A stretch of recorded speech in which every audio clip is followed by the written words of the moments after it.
Après, vous pouvez encore changer votre logo, je sais pas. Yes. Des fois, on a fait des petits zooms sur les cartes et tout ça. Et puis, ce qui est important, c'est vraiment de faire des trop. Ah Ça signifie le 31, toi, qui évite le bruit et tout. ouais, ça nous censure. Ça crée trop de bruit surtout avec les résonances de la scène. Bon, Laurent, bientôt tu vas pouvoir coordonner depuis Honolulu. Tranquille. Je l'ai fait, hein? Tu l'as fait? Tu l'as fait? Ah, je l'ai fait. J'ai arrêté. Que j'arrête. Pareil? Ouais. Ah, tu l'as, je pense. Non. C'est quand? Moi, je fais comment? Janvier, février. Ça va faire une semaine. Salut. Là, on est en live, on ne peut pas te donner les détails. Allez, bonne journée, moi je dois repartir à notre bâtiment. Hein. Pour la cabane? Non, cette fois-là, c'est pour les histoires de l'administration. Parce qu'il y a des déménagements. C'est quand le déménagement?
Donc, par rapport aux expériences de chacune, ce qui revient beaucoup, c'est le fait que s'il y a une rémunération, c'est souvent de l'ordre d'une somme forfaitaire et qui est souvent symbolique et très très basse et qui ne correspond pas du tout au temps de travail. Et soit c'est ça, au mieux, soit c'est aucune rémunération. La plupart du temps, donc on parle de soit travail gratuit, soit bénévolat dans le cadre d'un stage où il y a le côté expérience acquise qui est mis en avant, soit les crédits quand il s'agit d'études, qu'on va aussi participer à des projets et travailler parfois avec des artistes gratuitement pour avoir des crédits. C'est revenu aussi plusieurs fois le fait que dans d'autres milieux, comme par exemple le graphisme, c'est quand même c'est plus clair, c'est plus clean. Il y a plus facilement la question de la rémunération, la discussion là-dessus qui vient. Après, il y a aussi la notion qui est venue du fait que ce soit très inégal entre parfois des petits mandats très bien payés, par exemple dans le graphisme ou dans d'autres domaines, et à côté d'autres projets qui vont demander beaucoup d'investissement et qui vont avoir aucune rémunération à la clé. Et puis il y a la notion de la visibilité qui revient aussi beaucoup, bien sûr, dans le sujet. Enfin, le fait d'avoir de la pression par rapport au fait que ça va être bien pour ta visibilité, que tu es payé en visibilité. Et puis le fait que les matériels sont quasiment toujours pris en charge. Ça, c'est un truc qui revient aussi beaucoup, qu'au niveau matos, bon, ça c'est pas une rémunération, mais c'est pris en charge. Donc ça, c'est un peu ce qui revient beaucoup dans les expériences, en tout cas les vôtres, visiblement, et puis celles qu'on entend aussi souvent, quand même. Je pense que ça reflète pas mal la situation. Et après, si on en vient un peu à quels sont les grands problèmes soulevés par ces expériences-là, je pense qu'il y a une des grandes questions qui est revenue chez plusieurs d'entre vous, c'est la notion même de l'art comme travail qui reste problématique. Un travail passion de l'ordre de l'art ou de l'ordre du militantisme, est-ce que c'est un travail comme un autre? Comment ça peut être considéré comme un travail? Est-ce que c'est simple? Est-ce que c'est complexe? C'est aussi lié à la question de la rémunération d'autres types de travail, comme par exemple le travail domestique. Il y a ça qui est ressorti aussi, ce qui renvoie à la vaste question de la fonction de l'artiste dans la société et comment on valorise cette fonction-là et quelle place, quel statut il a. Donc ça, c'est vraiment les très grandes questions qui ont été soulevées aussi dans vos retours et dans nos discussions. Après, il y a aussi, j'ai noté beaucoup de choses de l'ordre d'un sentiment d'être démuni et d'être face à un truc une situation injuste et d'être démuni, de ne pas avoir vraiment de clés, d'infos, de ne pas comprendre comment ça fonctionne. Et puis les anxiétés par rapport à la notion de qualité de vie versus survie, qualité de vie, de survie liée à ce choix de travailler dans l'art. Voilà pour les grands problèmes de fond qui sont soulevés. Et ensuite, après, je trouvais intéressant d'aller un peu plus dans des réflexions un peu plus sur certains points un peu plus précis quand il s'agit de à quoi correspondrait la rémunération pour vous, quelle forme elle prendrait, etc. Donc là, je ne sais pas si vous voulez déjà réagir par rapport à ça ou si je continue dans mes petites notes de tout ce qui a été soulevé dans ces questionnaires et tout, ces réflexions. Mais n'hésitez pas, si jamais, bien sûr, intervenir. Ce matin, c'est vraiment plutôt un bon moment pour discuter aussi. Je crois que c'est clairement propice, si jamais. Si aussi, vous deux qui étaient, je ne sais pas si tu as intégré celui que je viens de recevoir là, oui. Si jamais vous avez des choses à ajouter qui sont fraîches, du coup, qu'on n'a pas eu à l'avance. Ouais. Et ouais, donc à quoi correspond cette rémunération d'artiste selon vous? Donc il y a ce qui vient beaucoup, c'est donc le fait que ça doit être vraiment différencié de l'aspect, le facteur visibilité, qui est pas un argument, que ça doit être différencié de la notion de vente, le fait que les œuvres soient possiblement en vente ou pas, vendues ou pas. Différencié de tout ce qui est frais de production, matériel, déplacement, logistique en tout genre. Et après, au-delà de ça, il y a d'autres différenciations, c'est-à-dire aussi le temps de travail lié en amont à la recherche, au développement du projet, au temps de production même des pièces de l'expo, du projet, le temps d'installation, de montage pour la présentation du projet, le temps d'administration personnelle en amont, pendant, après et promotion. Donc, c'est vrai qu'il y a tous ces aspects-là dans un projet artistique. Et il y a aussi la notion qui est venue du temps d'exposition, donc les droits de représentation qui existent aussi. Il y a tout ça qui est venu. Donc, ça fait beaucoup de choses et c'est vrai que ça donne une vision plus large, en effet, tous les composantes des projets artistiques à garder en tête. Donc, on peut revenir dessus, mais il y a tous ces points-là. Si vous en voyez d'autres, n'hésitez pas. Et puis après, il y a les notions de quels seraient les paramètres pour un barème qui sont ressortis. Donc, le fait qu'on aurait besoin de barème auquel se référer pour pouvoir défendre notre droit à un salaire. Donc, un barème qui soit à la fois applicable pour tout le monde, qui puisse correspondre à différents types d'interventions, donc se différencier s'il s'agit d'une intervention type conférence, type performance, type exposition, personnelle, collective. Il y avait aussi en point d'interrogation, ce qui est ressorti plusieurs fois dans vos retours, est-ce que ce barème devrait aussi se baser sur l'expérience, le nombre d'années d'expérience et il y a aussi en fond la question de la popularité de l'artiste, le constat que les artistes ne sont pas traités de la même façon, même au sein d'une même exposition collective. Il va y avoir des traitements différents en fonction des artistes, peut-être de leur popularité ou aussi de ce qu'ils ont réclamé ou ce qu'ils ont défendu. Donc, est-ce que l'expérience, la popularité devrait entrer en jeu dans ce barème? Le temps de l'exposition aussi, sur les mois, est-ce que ça devrait être dans le barème? Et est-ce que le fait que les œuvres soient à vendre ou pas devrait influencer ça aussi? Donc ça, j'ai perçu ça comme des questions qui sont ouvertes.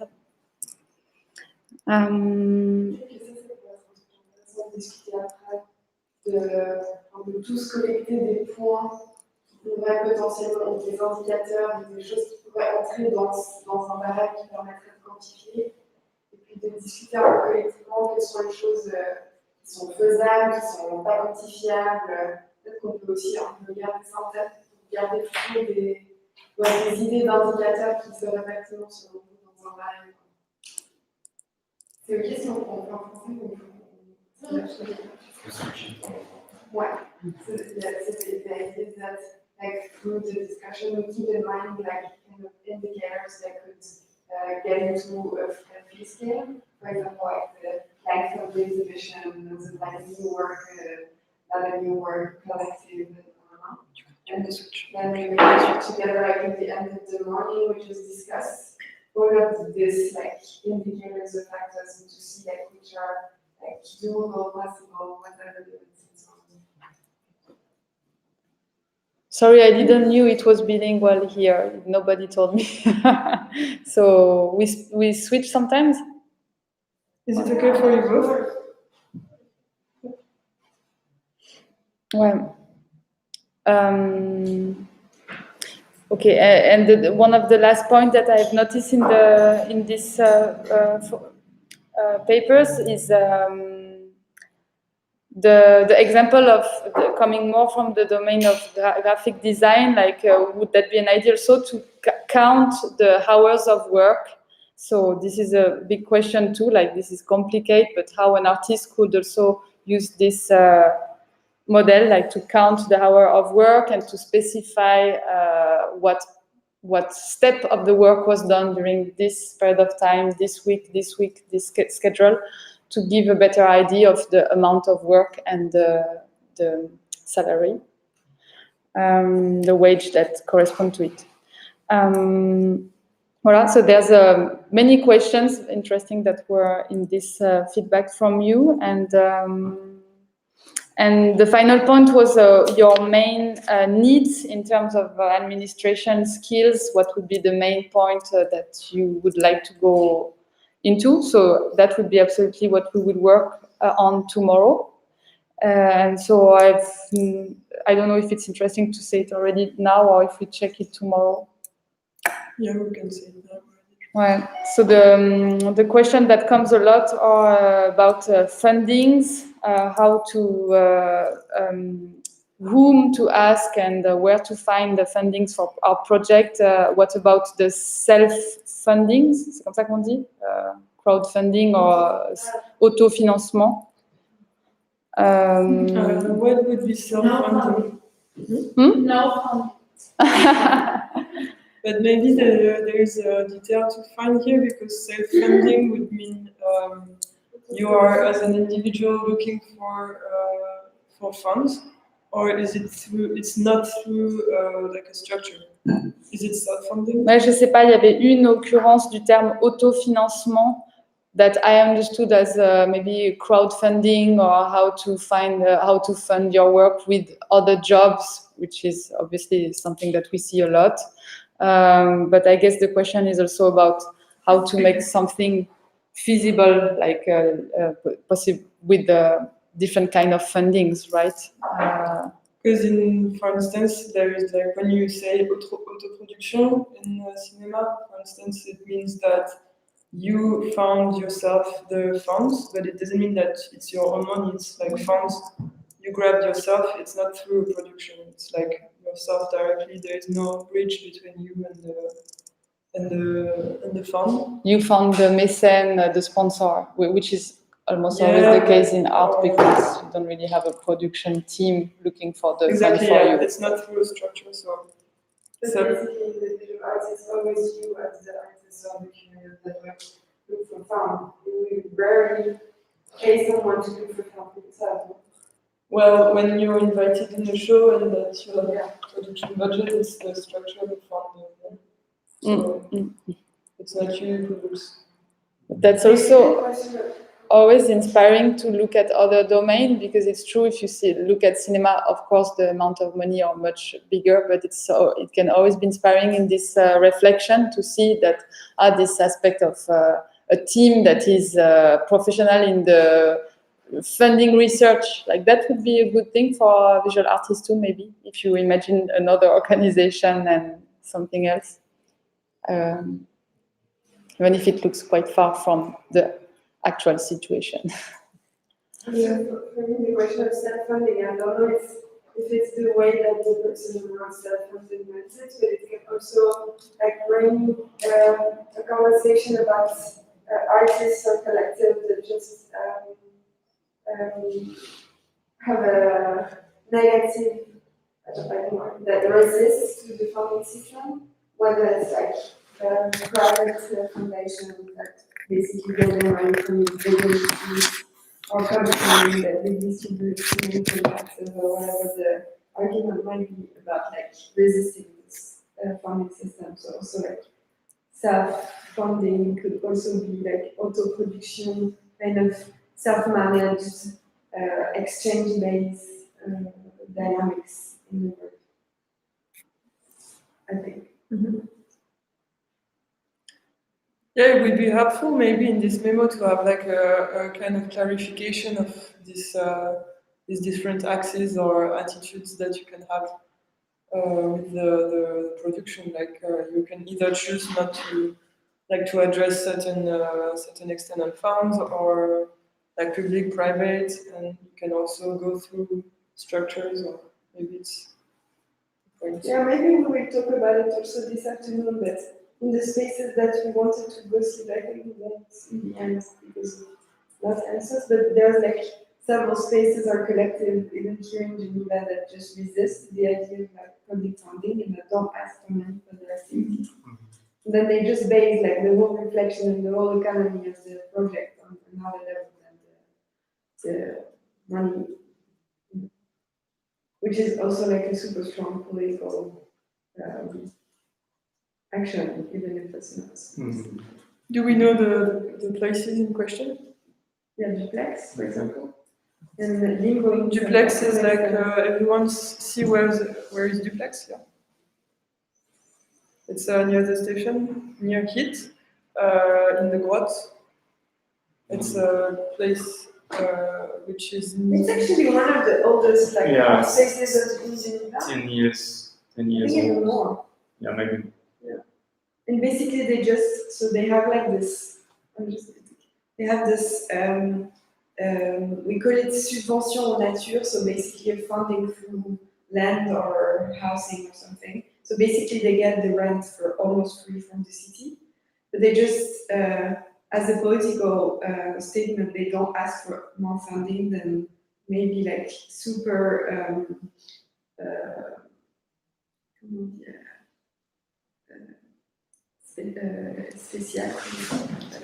specific funding for just like one construction project or something, but like for their regular program, they ask the funding. As also a claim not to be dependent, codependent, and that they don't need to give feedback to any committee, administrative, or authority, basically. And so concretely, they're working with a bar. Yeah, so concretely Bar they get the money entrances. from the bar from parties and events that are like free price. And it's like, of course, then really based also on free labor, whether it's from the team or from the artists.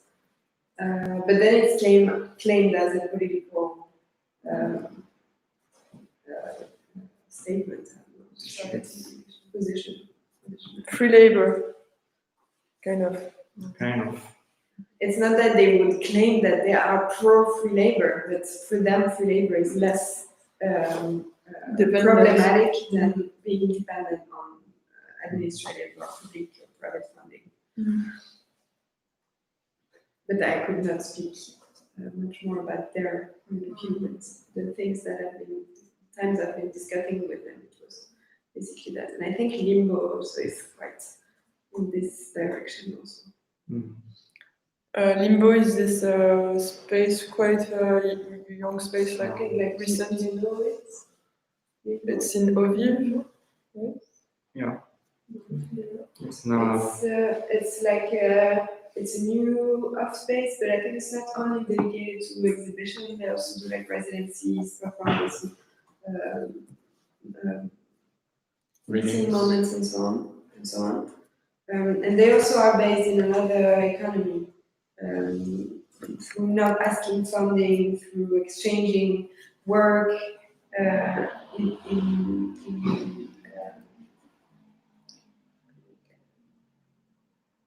my English is really rusty.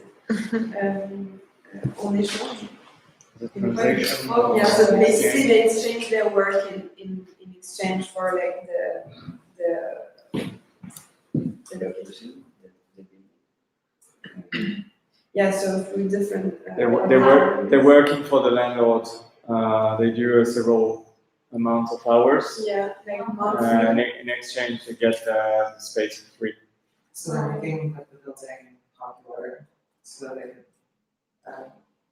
I don't know if it's like for making the building popular. I think it's in another floor of the building. There's actually a company who's doing I don't know what. And basically, they work for this company or that is actually the landlord of the space. Yeah, but it's not like like a developer trick like from Los Angeles. No. You rent out a space, you give it to like a cool. No, it's not. I think it's not. It's more in this like kind of. It's also a bit problematic in a way because it could be understood as like an anti-squat. Or like anti-squat. Like I give you the space, you work for me, then I give you the space for free, and then there's nobody sleeping in the space. Yes.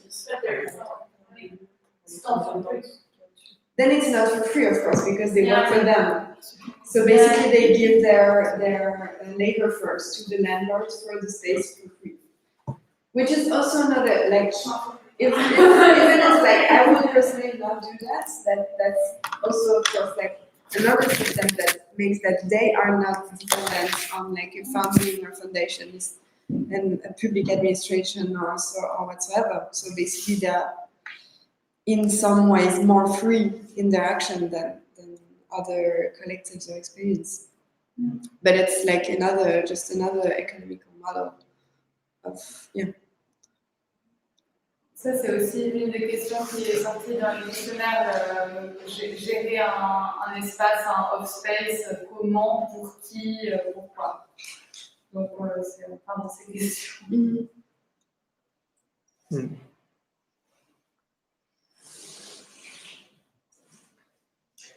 Qu'est-ce que c'est un off-space? Ouais, la définition. Du coup, c'est un peu. Parce que c'est drôle, parce qu'on a l'impression qu'on pourrait le traduire par espace indépendant, mais en fait, ça ne veut rien dire, parce que un espace géré par des artistes, après la façon dont c'est géré, quand vous verrez, il y a plein d'astuces différentes, enfin, de choix différents. Et indépendant, ça ne veut pas forcément dire qu'on n'a aucun argent public ou privé, non? Ben, off-space, c'est un terme qui est utilisé plutôt en anglais à la base, je pense. Et c'est un peu ce qui est utilisé pour définir ces espaces d'art contemporain qui sont ni marchands ni institutionnels et qui du coup sont donc pas marchands, donc qui ne sont pas des galeries, qui ne sont pas des grandes constellées ou des grands comment on dit constellés en français? Centres d'art, voilà, qui ne sont pas forcément financés de manière pérenne et régulière, en tout cas en Suisse, même s'il y en a des gros, en fait, c'est pour ça qu'il y a, autant il y a des petits off-space qui seraient du coup des expériences collectives qui émergent et puis qui tout d'un coup s'arrêtent et puis qui sont souvent menées et créées par soit des artistes, soit des personnes qu'on appelle émergentes dans la scène culturelle. Du coup, ça pourrait être soit tout d'un coup un espace qui naît, qui existe 6 mois puis qui ferme, ou alors des espaces indépendants, plus institutionnalisés, comme par exemple Ford, qui est dans l'usine à Genève, et qui du coup là est ce qu'on appelle un off-space ou un artist-run space, qui existe depuis 15 ans avec des subventions fixes annuelles de la part de la municipalité. Donc peut-être qu'une des définitions qui pourrait être, c'est un truc qui n'est ni institutionnel ni marchand, et puis qui du coup peut se situer sur un spectre de complètement éphémère à plus fixé dans le temps. Et puis ça ce serait peut-être sur la durée, et ensuite un deuxième spectre économique qui serait de complètement autofinancé à travers des pratiques de troc ou d'échange à quelque chose de financé de manière plus pérenne par des municipalités. J'ai une question. C'est toi qui parlais sur le données? Oui. Ah, parce que je vais en parler. Quand il y a ces changements entre indépendants, alternatifs et émergents, je ne sais pas si tu peux m'indiquer jusqu'où je peux trouver cette. Comment ce terme il a apparu, genre. Émergent? Ouais, toi tu as expliqué en fait un peu, mais je ne sais pas où je peux aller trouver vraiment le moment où ça a été écrit. Ouais. Un truc. Alors, du coup, moi j'avais fait un peu des recherches là-dessus. En fait, donc pour resituer, je ne sais pas si tout le monde a entendu, parce que moi je parle sur Zoom. So should I do it in English? Maybe. Yeah. So there was this question yesterday about this shift in the lexicon about like contemporary alternative art. That's basically in the beginning of the 90s, they just shifted from alternative to emergent. Which changed the status of course, like the contradiction in the arts and the opposition, the political opposition. And so this started, like, it really got effective when, at least in Geneva, when they created this FPLCE, so Fondation pour la culture émergente, FPLCE. Ah, ça existe toujours. Ouais. Which is this foundation that basically was created with the money of Wilsdorf, so from Rolex. And so basically the board is people from the city and the canton of Geneva, and the money comes from Rolex, which is like this this really first big related to art public-private partnership, which really like structured also the way that we still finance and structure the visual arts field. And so they maybe like officialized this transition from alternative to emergent. But that was also like super present when like they really when the usine movement and all of these like really counterculture political cultural practices gathered all together into usine in '89. That was also a moment where the political party that was accompanying this project started to call them culture émergente. So it started maybe in the end of the 80s, and then in 2001 when they created the FPLCE, or 2009, it's just like, I think FPLCE is 2009. I can find it for you. But if you're interested, there's like a really good PhD thesis that was written by a sociologist, a Geneva sociologist, who's called Misha Pirot, who wrote like a lot about this shift of alternative culture through emergent culture. I can send it to you. Wasn't it that it just started kind of like consolidating and then getting like legit or official, and then we started to get like less and less rights to like actually squat empty buildings, and then they all got conglomerate into the scene, and now it's like not squat anymore. It's just like a whole like performance venues that are officiated by the city, and the squat culture is kind of gone, except for like the outskirts of the city. Yeah. They started cracking down on them. Is it? They started cracking down on Yeah. the squat scene more. Yeah, basically it just got super institutionalized and like put in. So I mean, we live in like a project entering houses by like, yeah, and that's also like something that, at least as a cultural worker in Geneva, is like really strong. This kind of there's like when you start working like in this alternative militant cultural-ish scene in Geneva, there's like this really a big like weight and tradition of like this the squat movement from the 80s. So it's like super strong. Like everybody would talk about it. Every person that is maybe like older than 40 years old and that was like 20 something during the squat movement would like say all the time like in the 80s, no, in the 90s, no. So that's really super strong also in like the collective imaginary of what is like alternative culture and what is culture in Geneva.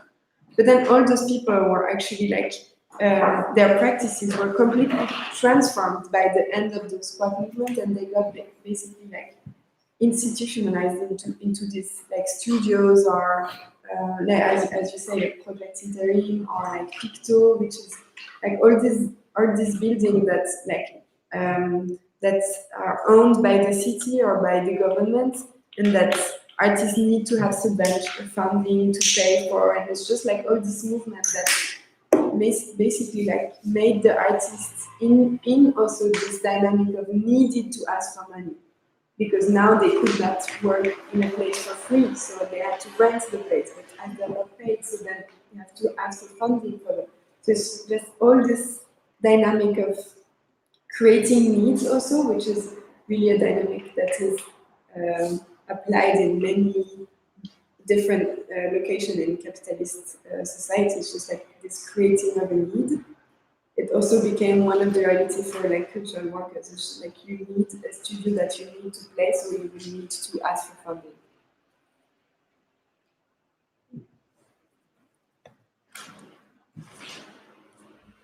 I'm thinking like there's a lot of definitions that we like sometimes struggle to find or to really define, or it has changed since X amount of years or something. And I'm thinking for the memo, it might be interesting. Like we have the off-space, self-funding, or cultural emerging culture, like these kind of terms that are invading the landscape of the work of cultural work. Maybe we could try to think of other words that we really like struggle to define nowadays, or that are a bit blurry, and maybe for each of you, it would be nice to like, if you could all think of one word, for instance, that you think it's really not clear, maybe we could make a collective definition or something.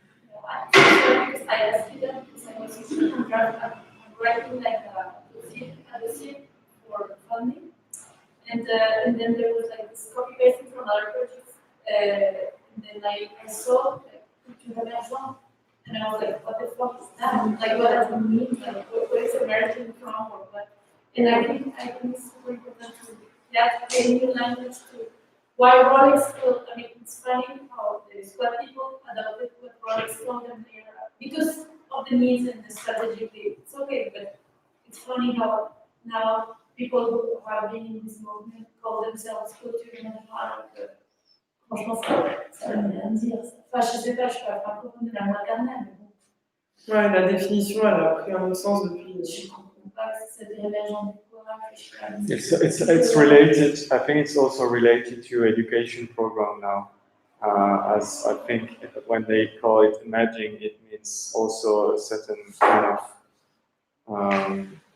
age or moment in your life after, for example, that you directly graduated, so suddenly you become emerging from the institutional educational program, and I mean, I don't know, it can differ from countries, French-speaking countries at last, but I think also it creates like segments and kind of time in your professional life where you start as emerging, then you basically basically then you arrive in your 30s, and suddenly also there's limitations, and you're not emerging.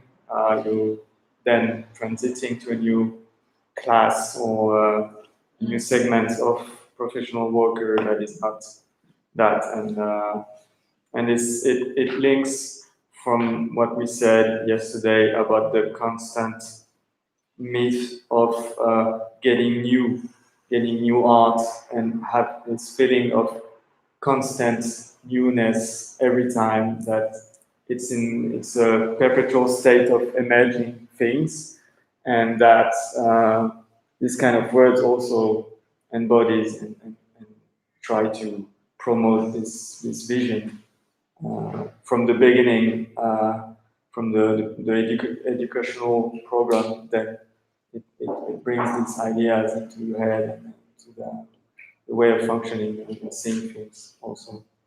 Le terme émergent, comment dire en anglais? Emerging. It also, it seems to me, it fits so much better to capitalism logic, right? It includes also a kind of a competition. Who's emerging, who's not, who's remaining in the water, who's coming out of the water. And also it just erases the notion of contradiction, of alternatives, right? Yeah. And precarity, because as you're emerging, like, it's okay if we give you just a little money. We help you to get out of the water. Yeah, also it's just like it's really linked to the submerged. yeah. It should be the submerged. Yeah. That could be a cool title for the memo. Memo for submerged artists.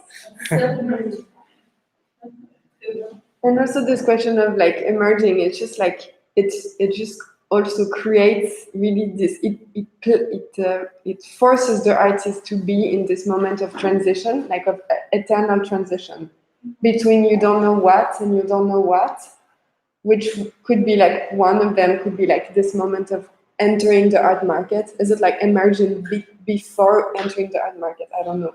Is it emerging before entering the institutional scene? I don't know. Is it like, it's just also this anti-mature kind of way to define the otherness. Because then like the cultural opposition or the counterculture is now immature by being emergent. And that's also super, at least for me, it's like really important in the way that political institution might have like represent the art scene in the 90s and beginning of the 2000s. And the immaturity is also linked to infantilization from the cultural institutions, or also politically, like the view of the cultural workers as a group of people who are, by definition, because it's because it's counterculture and associated with newness or maybe young jeunesse, youth, like there is these bridges between like this also infantilization and large.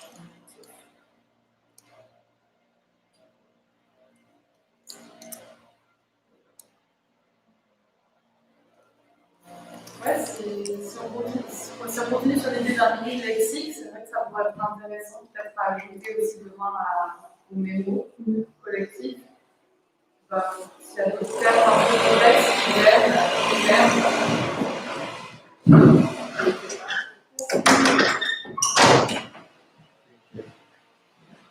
Somebody else has an idea of a word or something that comes to mind that is blurry or always a bit hard to get in this world. World. I guess there's another point that I was maybe the document seeing the it was maybe this idea that we eventually will sell something because art will end up in selling something. Maybe not all artists are interested in selling something. Like this is very obvious, but I think it's important. Like there would, I mean, this award is maybe not for market purposes, and it's something that maybe should be just under. Maybe some do, and it's okay, but not all of us. What's that like old school tech, or not old school, it's like from 10 years ago, it's like, oh, well, I think it's like from like maybe like the US perspective, it's like, oh, like commercial artists are like defined as like people that like literally design and like contribute their art to like brand and like corporate like purposes, like they're artists with a salary, they're like Nike logo, etc. And everyone else is just trying to like kind of play conceptual game with like what they're doing is like, okay, well this is not deserving of this because like you have to like it's like shit. I need to play actually. I can look at this text actually. I can try to. But yeah. But then but then there are like insane people that like work with artists that like are like really fetishizing people that are like, oh, I work beyond the market. And then they find a way to say, they find a way to sell that too. Yeah. They find a way to like kind of go around it. Like, we're gonna do an edition of like your non-compliance to the art market. And then we're gonna sell that. We're gonna sell it for statement. I'm like, why you don't do anything? I don't know. Did you say like it's like a saying, or did you say it's like a reality? I don't know, maybe a reality, but I'm trying, I have this in my manual chart somewhere, but I'll just shut up for now. I'm just trying to No, but it's true that this question of selling is also super important in this.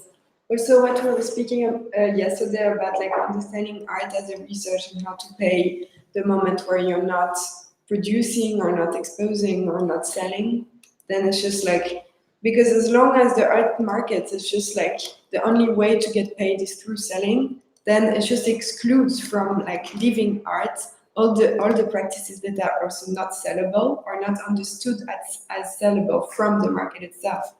So then like performative art is like more difficult to sell. Like maybe like so many different kind of practices that are just not set from the art market to be understood as sellable. It's just excluded, which is also of course one of the big arguments for artist fees, artist remuneration, and like new ways of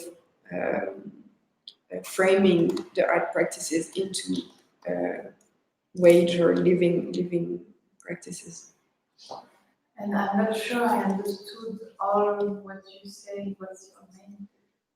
Sarah. Yes, I'm not sure I understood everything quite fast then, but I'm trying. when we think of, I don't know if you were referring to the fact that also non-commercial art projects would find some ways to have some to create an object that can be sold, like for example a huge installation. Then there will be the sketches of the artist before the big installation on site, and it will be sold or kind of goodies or I don't know, etc. I don't know if that's what you were referring to. Yeah, I mean, to an extent, it's just, you know, it's just like the fine line between like what you could calculate into like, this is all the work that I put up until this thing was like completed, or this is a thing, and it's going to be sold, and this is what I should be like recompensated for, versus like, you know, the difference between that and like, well, I made a painting, and this is like what my old paintings cost, this is how long it took to paint it. I guess I'm just talking about this like split between like more conceptual practices that are even like less, you know. Les pratiques conceptuelles qui sont pas forcément vendues comme les produits finis, qui jouent sur la fine ligne entre un projet conceptuel qui va être un peu méta et qui du coup qui va quand même être vendu à la fin. Des pratiques aussi en tête, mais je cherche un peu. If we go into this reflection about market, because there's a lot of things, not because I think it's also very linked to the fact that artists' wages is not something that is much talked, because we would connect more the artist to the art market world. So she will sell his work, her work, and that would be the way of living. And so, but also just to say, moi je trouve aussi que c'est intéressant parce que j'ai l'impression qu'on passe beaucoup plus de temps dans l'école d'art, elle a sûrement évolué depuis que moi j'ai été diplômée il y a pas mal de temps. J'ai l'impression qu'on passe plus de temps à critiquer, même limite à diaboliser un peu le lien au marché de l'art que peuvent avoir certaines pratiques, plutôt que de réfléchir sur la valorisation de tout le reste du travail qui n'est pas pris en compte dans la partie vente. En fait, je pense pas que j'ai l'impression qu'une chose ne va pas forcément contre l'autre, et que, ouais, c'est juste que, ouais, on parle, enfin, vous voyez ce que je veux dire? Ouais. Mais il y a quand même une réalité, c'est qu'il n'y a pas tout qui est vendable. Il y a des choses qui sont vendables, et c'est ok, hein, il n'y a pas de problème. Oui, mais il y a c'est plein de sûr. choses, et beaucoup qui ne sont pas. Oui, et ça c'est important de valoriser ça, de mettre ça en avant, et clairement, et même toute la partie recherche, on a dit, développement, recherche en amont, enfin, qui sont des choses plus intangibles et qui font complètement partie de la recherche artistique. Et aussi, il y a un truc de marrant, ça va être Non, je voulais juste le préciser parce que hier on a parlé avec Cita de évidemment cette pratique, et je pense que surtout dans le Master France, on parle beaucoup de pratiques où ça aboutit même pas parfois à une collection. Parfois ça aboutit à un workshop, et ça aboutit même, enfin il y a la recherche qu'il faut rémunérer aussi, et ça va même pas forcément aboutir à une production, donc ça devient plus abstrait, donc plus profiter de. C'est la question de l'artiste comme chercheur aussi, qui n'a pas encore même au niveau universitaire, qui n'a pas encore vraiment une place vraiment, mais qui est en train de s'inventer, en train d'essayer de s'imaginer aussi économiquement, aussi en lien avec l'économie des universités et tout. Et même en dehors des vraiment chercheurs, chercheuses des universités, enfin, quelle est la réalité que c'est en fait toute la part de recherche dans toutes les pratiques artistiques, celles qui aboutissent à des objets ou pas. Ou à des textes, ou à des workshops, ou à des performances. Tu allais dire quelque chose? Pardon? Non, mais ça va, c'est pas grave, ça revient complètement. Juste pour savoir, vous êtes du Master Trans et Work.Master, c'est ça? Il y a des deux. Okay. Qui est au Master Trans? Ok.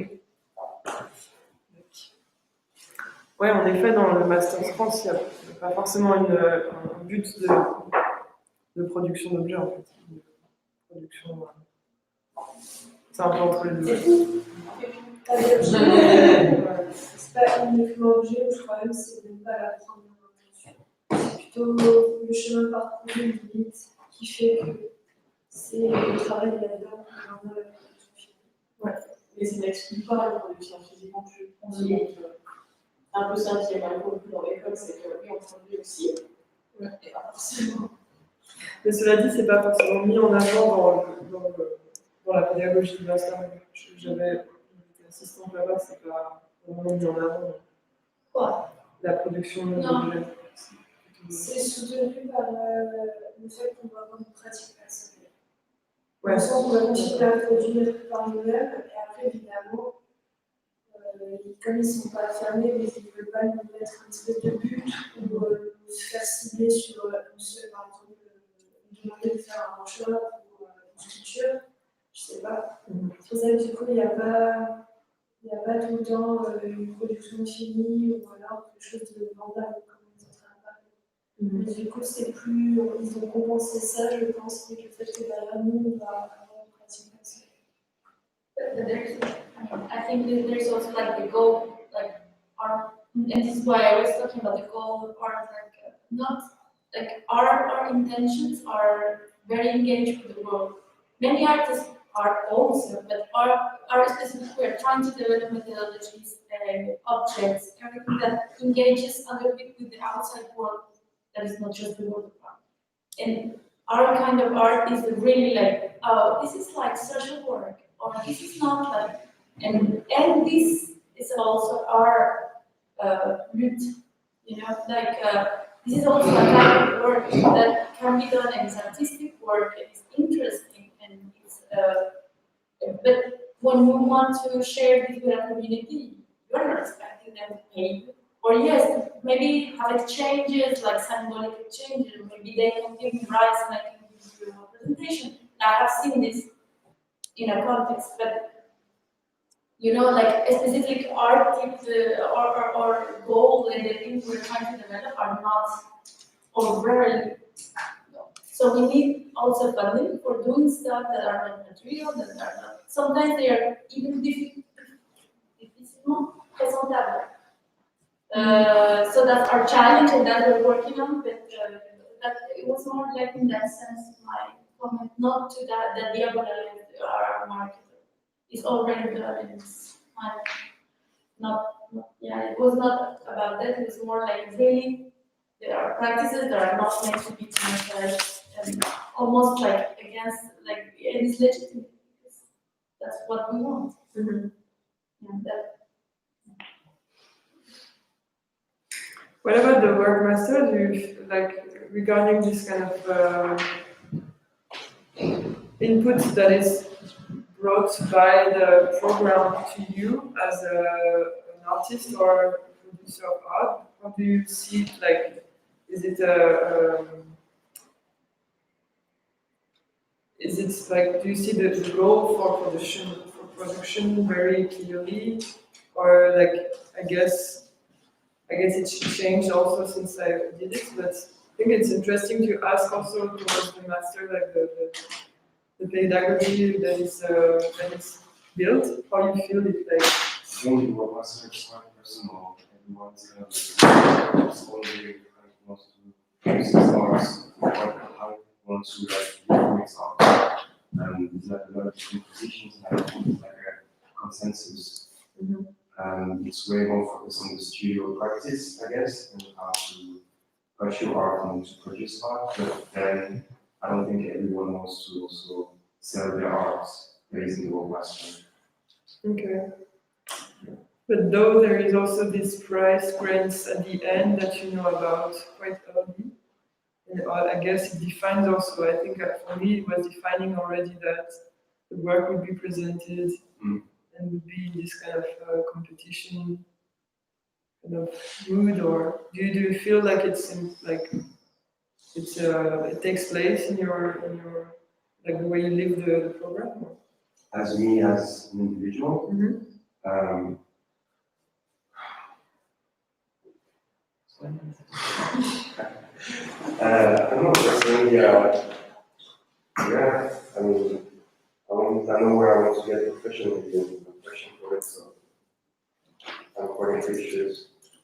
But I mean, there's some people who You don't feel influenced by the way the program is built regarding your practice, like precisely. I mean, they leave you, it's special here, they leave you alone. All these schools in the States, I mean, like, okay, like someplace like, like Yale, like MFA, like kind of like art school, they have like this pen that's like this internal kind of like exhibition space where like one student has to go every month and you know what's coming up and then people come and they're gonna look at you and they're gonna scout you and they're gonna try and sell you in like nasty gallery and like you just have it like you just it's out there like my competition like your kids in the pen because that's like the reputation of like schools like that and I think there's something special here where you're like competing with yourself, you're not like because it's so loosey-goosey, like it's like brown, like what you call it, it's like some communist like structure, they don't check on you. I mean, okay, my first semester I went to like 2 classes and one of them was CH. And it was fine, like I did everything else, but it was like I didn't show up, and it was fine. And then of course with COVID, that was the whole thing, but it was like they left me alone. And I wasn't gonna get a fucking slap on the wrist for not participating when I didn't have to and I didn't want to, but I showed up and I presented like my project and something that I'm working on. And I mean, that's like a pretty decent structure. It's nice. Work.Master is nice. But I guess it's not for everyone at the same time. If you need like If you need guidance, direction, maybe you might do last year. I guess you could do a lot. You really know what you're doing, professionally, but that's as well. Okay, Well, well, yeah, and it's because I have people like here in Switzerland. Like it, it's different for everybody, but I like the structure. It's nice. It's probably as loose and free as you can get in Europe or at least Western Europe. The schools like Czechoslovakia or something. But then it's also like the thing, other schools like every other school in Switzerland has like an 80% like mandatory check-in to like your classes thing, or they can like document like kick you out of the program. That doesn't exist here for like this studio master.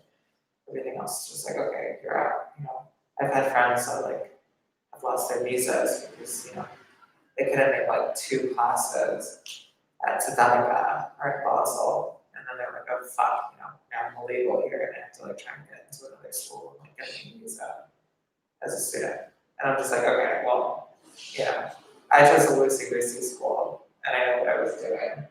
I'm not the best student, but when I get my shit together, I get my shit together. At least, it's nice to have some chats. It's nice. Yeah. But yeah, so I would say that it's comfortable here for Work.Master.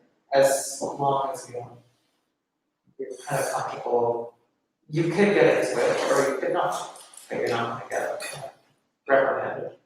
But for instance, going back to what we were saying before, I think like last semester there was one student who refused to present their work in the jury. Also because of the conditions and stuff. So you're also people who are much more engaged in a different way. And I think it's very personal for each individual.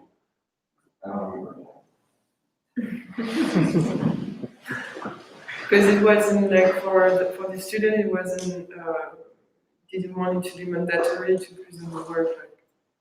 I think she took like a stance. It's not mandatory to present your work already like in the jury and stuff like this. I think you can like still discuss or like have a conversation about it. The current was more like political stance about how her position or like the way she could deal with the structure of the school was not available anymore because of the situation. And she was kind of like protesting against that, decided to not show what she worked on, but do something else instead.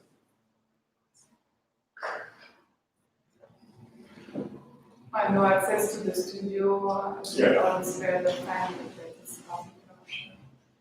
Because this context makes it absolutely different, and then the program may have changed. because from what I remember years ago, it was so intense, the program with the workshop, a kind of group of work working with the artists, guest artists, that it was more the problem of lacking time to work alone at the studio. Maybe it has changed a lot, and also now it is totally a mess and different. Yeah, I think recently it was still a bit like too much proposals, not enough students in each class. Because they have so much proposals, but I guess since 1 year or something, it's a bit. I think there's like a lot of different options and very interesting classes, but also the possibility to not follow them if you don't find anything, and just be able to use the structures and just be in conversation with the teachers, which is really good in that sense as well. So I think, yeah. It's no more mandatory. Yeah, on the papers and then. But that's interesting what you mentioned before. It's something like that. Maybe one student artist would think twice about working on a film for his diploma, because as the final big prize that you can get is an exhibition, maybe you would feel like the film will not get enough chance in the exhibition space as a competition. Did I mention someone? Je sais pas si that's what I've, c'est ce que j'ai déduit un peu, et je sais pas, peut-être j'ai.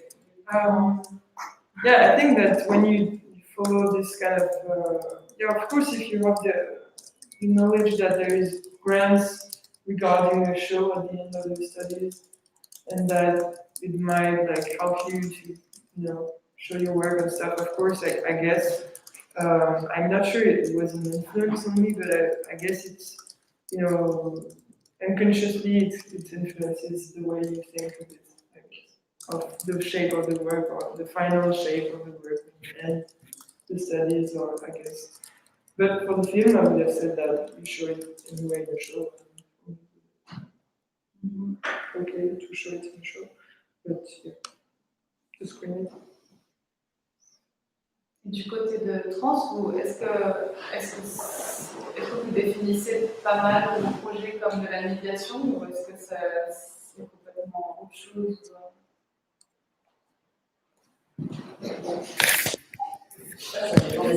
Bah ouais, on est la personne. Il y a quand même Vous ne sentez pas une sorte de, soit une pression, soit une orientation qui va vous définir le type de produit, le type de travail, le type de pensée, ce genre de choses? Disons qu'ils nous invitent à, de toute façon, c'est dans la description du master, c'est un art socialement engagé qui a un accent sur le collectif, pas l'individuel. En plus, c'est clair qu'il faudrait quand même qu'on soit un petit peu dans cette ligne de pensée, mais il n'y a jamais un truc où ça marche pas, parce que tu n'as plus sur la tampon et qu'il y a pas de collectif derrière, ça va toucher les communautés. Je pense ça. Mais il nous invite quand même à aller là, parce que c'est un peu le but du master, c'est un peu la particularité. Parce que autrement, Work.Master, c'est genre tu fais ce que tu veux, trans aussi d'une certaine manière, c'est la même chose, c'est un master en art visuel. Sauf qu'on a quand même un but un peu plus social à la base. Après, beaucoup de gens en Work.Master pourront avoir des buts très sympas. Juste que nous, on est digging into this collective image. It's not like exclusive. I don't feel they are like, oh no, that's not. Moi, je trouve ça intéressant souvent comment le travail social, il y a une distinction, un peu une opposition, une sorte de diabolisation de l'un par l'autre avec le marché de l'art. Il y a toujours un peu ce truc que le travail social, ça va être dans certains contextes, certains milieux, alors que le marché de l'art, la vente, la réalisation d'un produit, entre guillemets, d'une œuvre, ça va être complètement contradictoire. Et je sais pas, je pense que ces questions de rémunération, elles sont assez intéressantes à poser aussi dans le milieu social et le milieu travail social. Parce que justement, pour avoir un peu vu de près des projets de trans, etc., il y a aussi toutes ces questions de rémunération qui, évidemment, sont en jeu, mais qui, sous couvert des fois de travail social ou parce que justement ça a lieu dans des structures qui sont précaires, ou bien ça va s'adresser à des personnes plus précaires, ou dans un truc de quartier, etc. Il y a plein de couches comme ça qui viennent, qui vont influencer en fait la manière de penser la valeur des choses, ou le service rendu, le travail rendu. Et ça serait intéressant, je pense, de creuser un peu aussi cette notion-là. Oui, c'est clair, parce que par rapport à ce qui est de la rémunération, il y a quand même une espèce d'avantage, très souvent, d'expérience, à tomber dans une case plus de l'ordre de la médiation, qui est un des rôles que toute institution va pouvoir prouver qu'elle est aussi active du côté médiation avec les publics, avec des groupes, différents groupes. Et du coup, ça peut être arrangeant pour justifier d'un travail utile. Moi, je trouve ça intéressant parce que ça renvoie aussi à cette place, cette fonction de l'artiste encore. Il y a une utilité directe qu'on peut nommer comme une action sociale. Ok, super. Et ça va être payé, ça va être reconnu et ça va rentrer dans le programme. Si c'est avec un moindre impact social, peut-être ça va être plus compliqué. C'est ton travail passion individuel. Je trouve intéressant de voir aussi la différence de traitement, puis surtout qu'on est toujours amené, on travaille, ça c'est le même monde de l'art, tout le monde, on travaille dans l'art, et ça renvoie aussi aux monteurs, aux monteuses d'expo, qui sont aussi souvent artistes et qui aussi sont dans ces mêmes sphères de travail, qui sont aussi dans une espèce d'économie comme ça, hyper précaire, d'être toujours avec un petit mandat par-ci, par-là, même s'il y a plus facilement un contrat, un salaire, et qui vont être sur des modes comme ça, pas de long terme, toujours un peu partout. Alors, je trouve intéressant de regrouper un peu comment on traite ces différents travailleurs, travailleuses dans le monde de l'art, en fait, en fonction de la case dans laquelle on se trouve à tel moment ou tel moment. Un truc qui touche à ça, qui est intéressant pour moi personnellement, c'est parce que je trouve personnellement dans la pratique, souvent je fais des choses où je me dis, c'est même pas la peine d'essayer de vendre, c'est trop politique. Enfin, ça n'a jamais rentré de. C'est trop politique. Trop politique. C'est trop. Bon, moi, c'est juste. Même dans la médiation, par exemple, là, en ce moment, je suis sur un projet où je suis un peu obligée de ne pas cacher et de dire autrement ce que je fais pour pouvoir arriver, parce que c'est pas ça. Mais genre, s'il y a des outils pour reformuler ce qu'on fait, si c'est trop politique, pour le faire passer dans des institutions qui seraient peut-être moins contents de travailler, par exemple, les questions de genre, ou si on propose un projet de médiation sur la question de genre, intéressant, c'est pas capitaliste, donc il n'y a pas de but. Donc, comment entrer les questions politiques dans cette question de rémunération sans forcément passer par des hors-spaces et des idées. Bon, à la fois, on peut voir que de nombreuses questions politiques prennent aussi place dans les institutions, aussi par, comment tu dis, unguilting process, un peu, où les institutions, comment tu appelles ça, manipulent, mais se servent en fait de ces matériaux politiques qui leur sont apportés pour se revendiquer moralement au fait de ces questions. Donc il y a aussi il y a à la fois les institutions old school qui vont pas du tout considérer ces questions, mais il y a aussi toutes celles qui prennent comment c'est pas le mot l'opportunité, un peu l'opportunisme de ces sujets chauds. C'est vraiment là, c'est chaud, on en parle trop, donc on va vite sauter sur l'occasion pour montrer qu'on est une super institution, super consciente de ces questions de genre, de race, etc.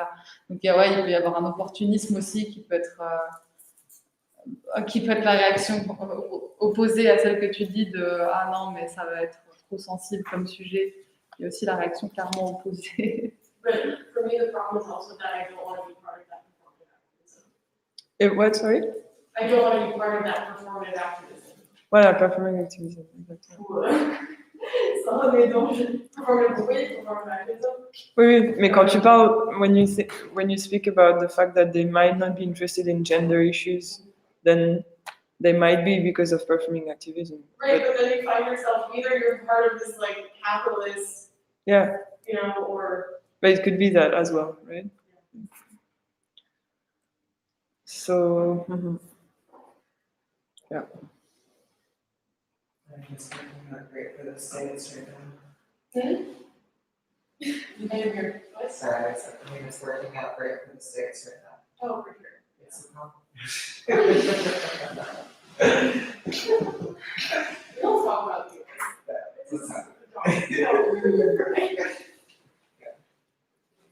Donc pour toi, ce serait cette difficulté-là de trouver la place qui soit, enfin, ni de ce côté un peu opportun, ni du côté.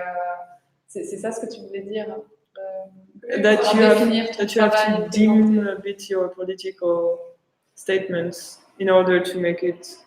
Right, so either you Choose censor institution. yourself or you're part of something. Si on se censure, soit on participe, on va avoir un truc performatif qui est rentre pas du tout. Par exemple, moi, je ne veux pas du tout rentrer dans le métier de l'institution, je veux se montrer progressif et ça ne m'intéresse pas. Donc, comment est-ce que tu peux dire une question, même pas une question, la réponse c'est juste qu'il faut passer par d'autres espaces qui romantiques, d'être alternatif et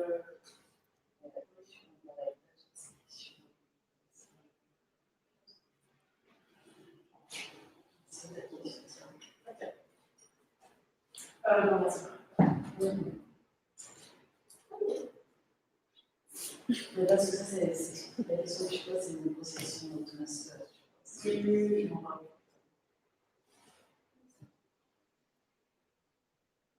C'était un aparté de travail. Ça. Oui, est-ce que. Oui, pardon, vas-y. Je crois qu'il y a toujours cette histoire, indépendamment parce que là, c'est le but social. Mais en fait, c'est ça. Je pense que l'un des grands problèmes pour que les gens voient le travail artistique comme un travail, c'est qu'il n'y a pas de but. Je pense qu'il y a ça. Il n'y a pas de but. Enfin, tu vois, il n'y a pas un. Je vais glisser le matin. Je pense qu'il y a. Et ça, c'est un truc que. Tu parles de travail artistique.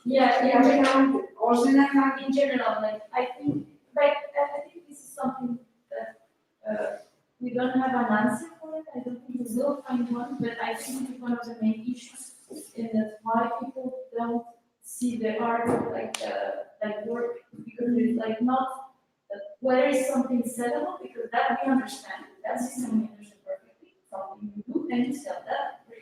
But the art is like I think even our type of art or all type of art are this. I mean, this is not the goal. So and this is why people always are asking you to do things for free, like your friends, like oh, please do me this, and then like I don't want money because this is something for cash and blah blah blah. Yeah, because the way that art is construed right now, like when you do it, and when you do it on a professional basis, it's like, oh, art is for the common good. Art is like part of this like culture. Like you contribute it to like this ether, and it's like part of something like it. But no, art is a fucking industry, just like any other industry. Like nobody looks at like, for example, like fashion. Everybody sees that. Sees everybody's disgusting. You're just servicing rich people. You kind of like can do it, and you can be chic, and you can like do what you want. But like at the end of the day, like you know that like the people that are buying it are like these people, and you know the people that have access to it. You know that like who you're catering to, etc. And art gets like caught up in this like melange of like within like it being like the way that it's caught up in the culture industry specifically is like this is something that I'm doing for like the good of the universe and like kind of spreading it like throughout like you know whatever like this is my art, this is this, and it's like no, you have to just you know kind of outright identify as like this is an industry, this is like an enterprise, this is like you know and putting out I guess you know it's just you know. I guess now we're talking about, you know, how to just really identify everything. Every single part of it is like, this is the labor that I did that I need to be compensated for. Even the like ideation of like, I'm gonna do this project, so I'm gonna spend this many hours researching this thing I should do. And I need to get paid for that too. But I'd rather not to hook it up to this industry, like try to develop new words and things, or new ways to talk about this without, I mean, whether I am like doing for the love of my creation, which is also, which is true, but whether I am like a worker in the industry of the. Because there's a way that you. I guess there is another way, and this is what I doing something like this, not like always state, like, oh, I am doing for the whatever, or I am doing for the market. Fine, it's their way to describe it, talk about it, not using their words for their words, but our new words, and this is like, but of course, we're dedicated that we need to eat, and we need to buy things sometimes if we don't have a huge garden, even like medicine, I don't know. But I think this is what I would like to do. Like, I think you are trying to do what I understand. Find like a specific way, not clumping the market or the vision. Ouais, il y a à la fois l'importance de revenir parfois avec ça, avec le fait que bien sûr il y a une réalité économique, industrielle derrière, comment ces choses existent, dans quel cercle économique ça s'inscrit, etc. Et en même temps, il y a l'importance de valoriser aussi le travail qui n'est pas de l'ordre d'une production d'objets et le lien qu'on peut avoir aussi à la fois avec le marché, mais aussi avec plus la recherche fondamentale qui va peut-être pas donner un objet tout de suite, ou peut-être dans beaucoup plus longtemps. C'est à la fois tout ça en fait. Tu parles de la recherche fondamentale en sciences. Oui, par exemple. Ouais, ça c'est clair. C'est pas le truc que tu vas analyser, tu vas faire la recherche sur un truc. Ça, c'est un super bon pas. C'est ça, on comprend. C'est un langage précis déjà, la recherche fondamentale, on comprend. Il n'y a pas de but. Mais ça sert à quelque chose. Il y a un truc. C'est sûrement la complexité du monde de l'art, d'être dans tous ces domaines à la fois. And I think one of the main goal we have to look for is to gain control over the value we define about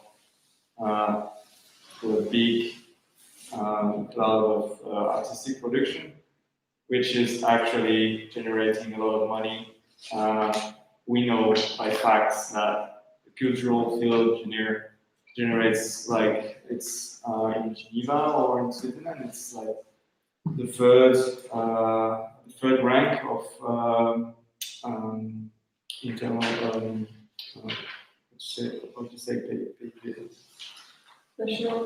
national income income product or.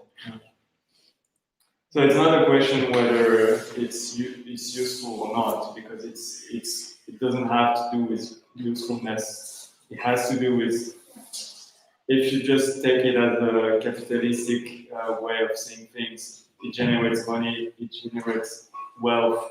So basically, it's fundamentally useful for the whole economy. The thing is that we have no control over the value that are defined on this field, and that's the only field I think where we don't have any control over it, or not many as other fields. Yeah. So I don't really should break. Yeah, or just to finish on this question of like why is there this like resistance from maybe the public or the non-artists or the non-cultural people to resist understanding art as a work? When I did my research about art is remuneration 2 years ago. One thing I did is just like I did an interview for this like short format of the RTS media in Switzerland. And I did this interview that got launched in Facebook about like artist remuneration. It was at the moment we released the open letter for artist fees. Then we got interviewed by RTS. And so one thing that came out of it that was like super interesting is actually the comment of the video on Facebook. No, actually it's really interesting. Like once you just clean out the basic instinct and like the vomiting emotions on Facebook, once you just like get rid of that and you just really just analyze what the people are saying, it's actually a super democratic like platform where people just like express their point of view, and people that I might never be in contact with if not there. And so I did like a bit of a mishmash, like not a mishmash, but like a collage or some of like the main arguments that people that were opposed or did not understood why we would do that. And so maybe I can show you because it's really interesting and also a bit funny. And that was 2 years ago, 1 year. That was a year and a half ago. That was like January 2019, I think. And then we can go on a break. Au beamer, non?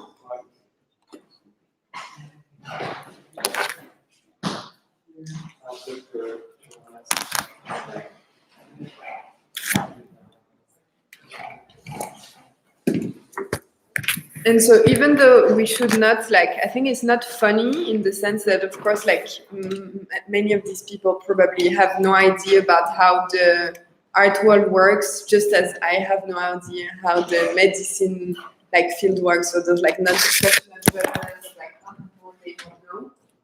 It's just like the way they pursue like art and culture. I think it's really interesting also like to see the work that we have to do in order to explain what we are doing.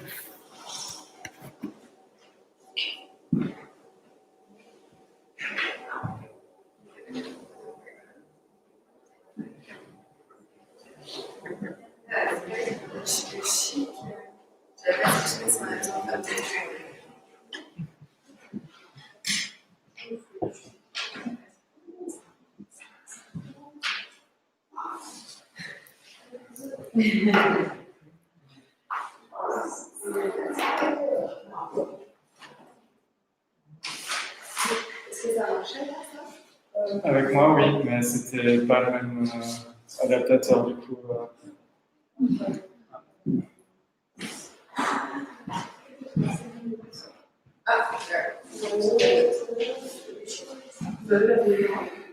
Elle est là. Non, mais c'est.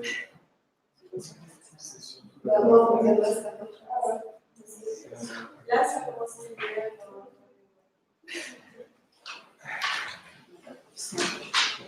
Est-ce que tu veux le mettre sur le drive C'est parti. Or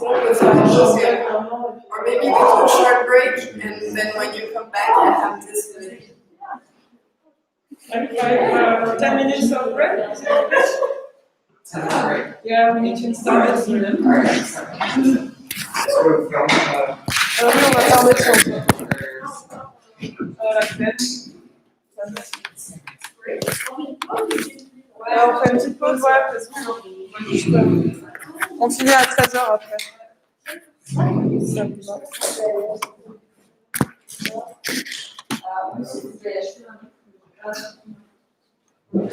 Mais après, on va bouger, hein, si jamais. Ça, on part d'ici à 14h. Ouais, mais c'est à 13h que finit. Ah ouais, mais c'est pas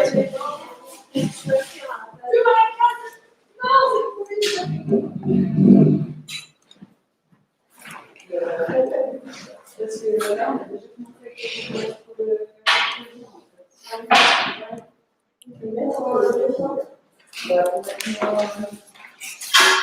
les demandes déjà spécifiques, sinon je crois que c'est écrit sur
Les a cachés où?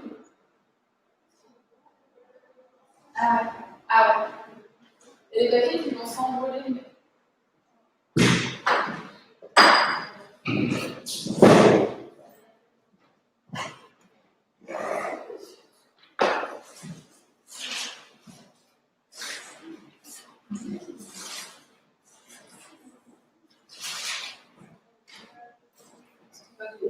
Ouais.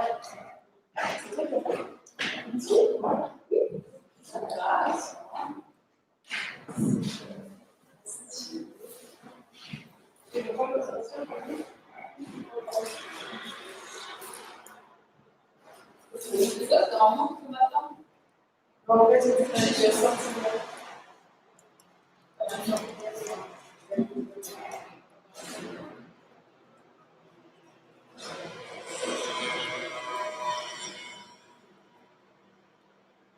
Quand t'es rentré pour confirmation,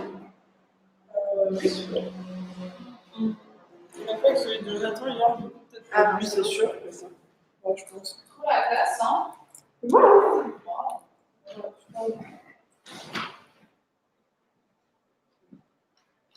va peut-être mettre Jonathan aussi. En tout cas, dans le Jonathan.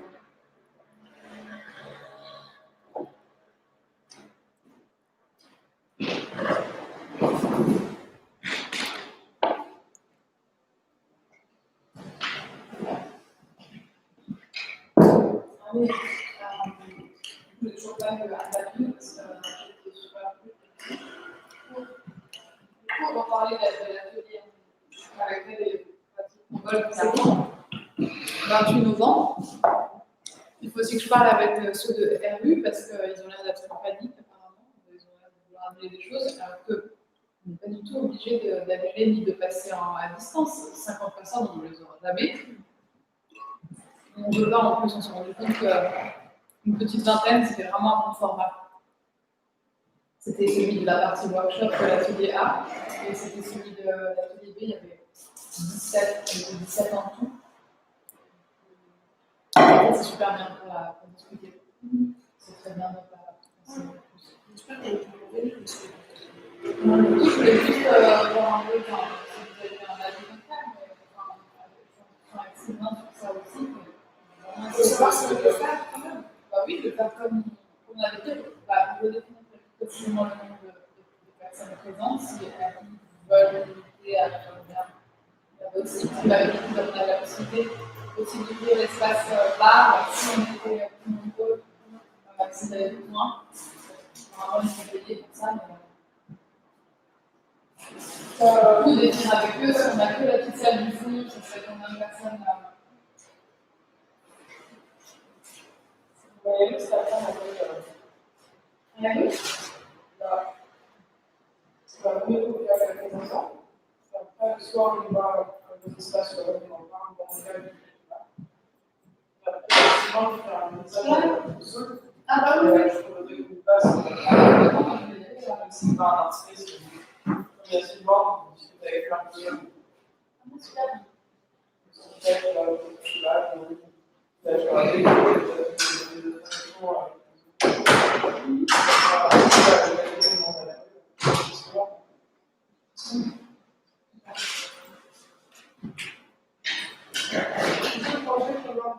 Ouais.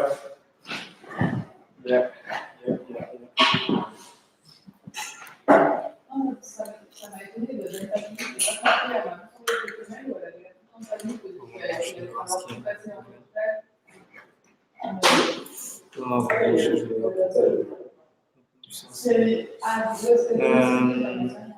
Du coup, tu t'es mis sur le drive. Document. Ça, c'est oui, je suis en train.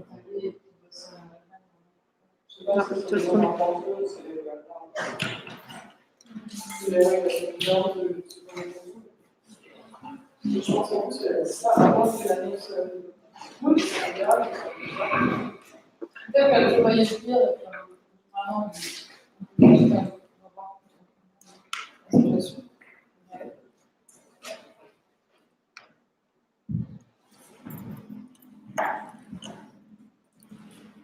Mais ouais, peut-être tu l'as pas eu au téléphone du coup, directement. Oui, je vais proposer, mais là, elle n'a pas le temps.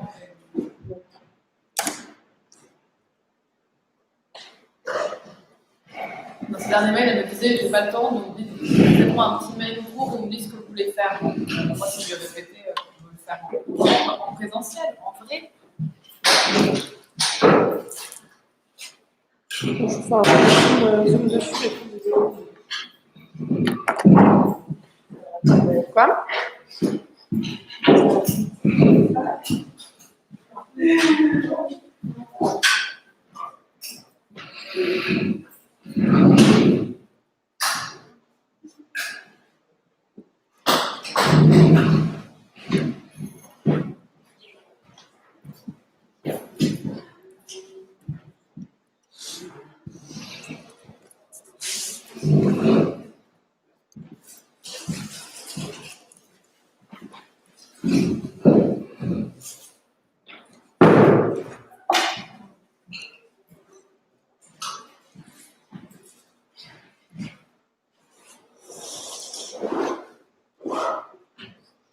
Ok. J'attends ou on y va? On les attend? Ouais,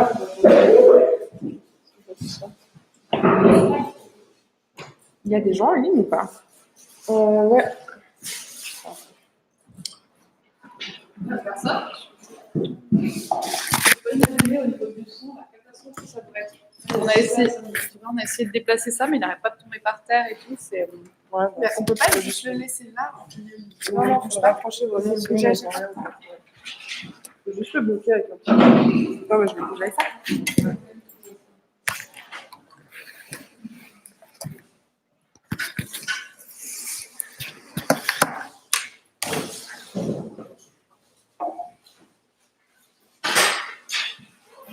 Okay. So then we stopped at this question of like what are also the barriers to consider like artistic practices as like real regular work. And so all these comments were these comments from this like Facebook video that was basically advocating for artist fees. So one of the comments, and one thing that really came back was this question of like penability. Does it say penability? Like this kind of idea of you have to suffer for your payment to be legitimate. So this one is like, I don't know, maybe, should I translate it or is it? Yeah. So this one is like, no, art, okay, it's okay. I don't want to say, but yeah. But still, while like Mr. Artist just goes in front of the lake and like, scratch his ass, scratch his balls, like in search of inspiration. Me, I have to get up at 6:30 and like doing 12 hours days of work. So I'm okay. I'm okay to like pay for like this guy's subvention and like his painting, but we have to speak about the project. What's the project? How is it going? Who owes who? And in the end, what's going on? So yeah, this idea of like, how do you say penability? No, I don't think so.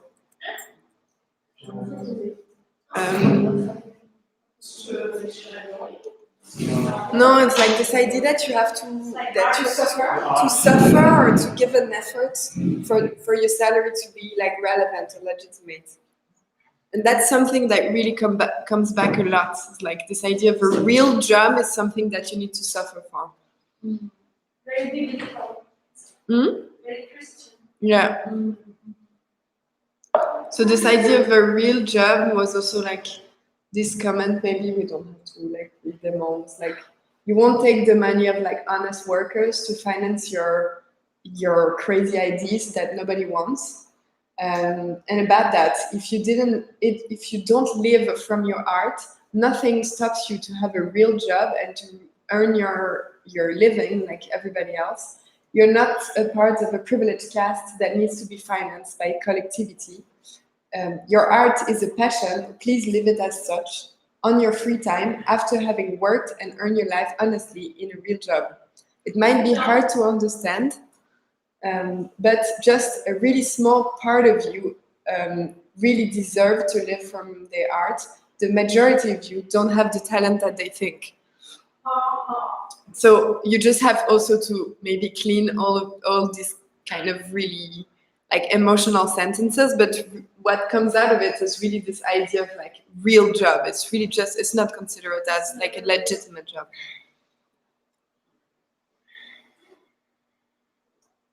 Et toujours la question des soutiens publics, enfin, du fait qu'on va verser l'argent contribuable pour l'art. And that maybe the artist should even be like in recognition through like the public, because like public taxes will pay like subvention to the artist. So it's like this idea that then what was it like one Patiemment organisé et intitulé ça. yeah no, because I did like a survey, so I have like many others. This one is really bad.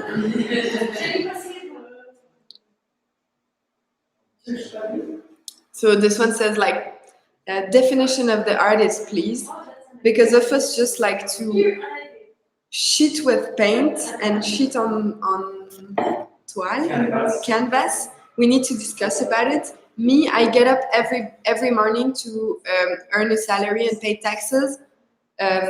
Taxes that these young people would like to transform into like greasy subvention or like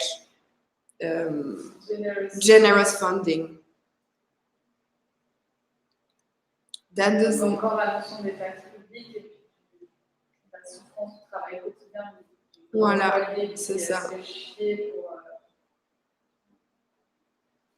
Then there's like a whole series of comments about like this myth of creation. So like to create, you have to be alone.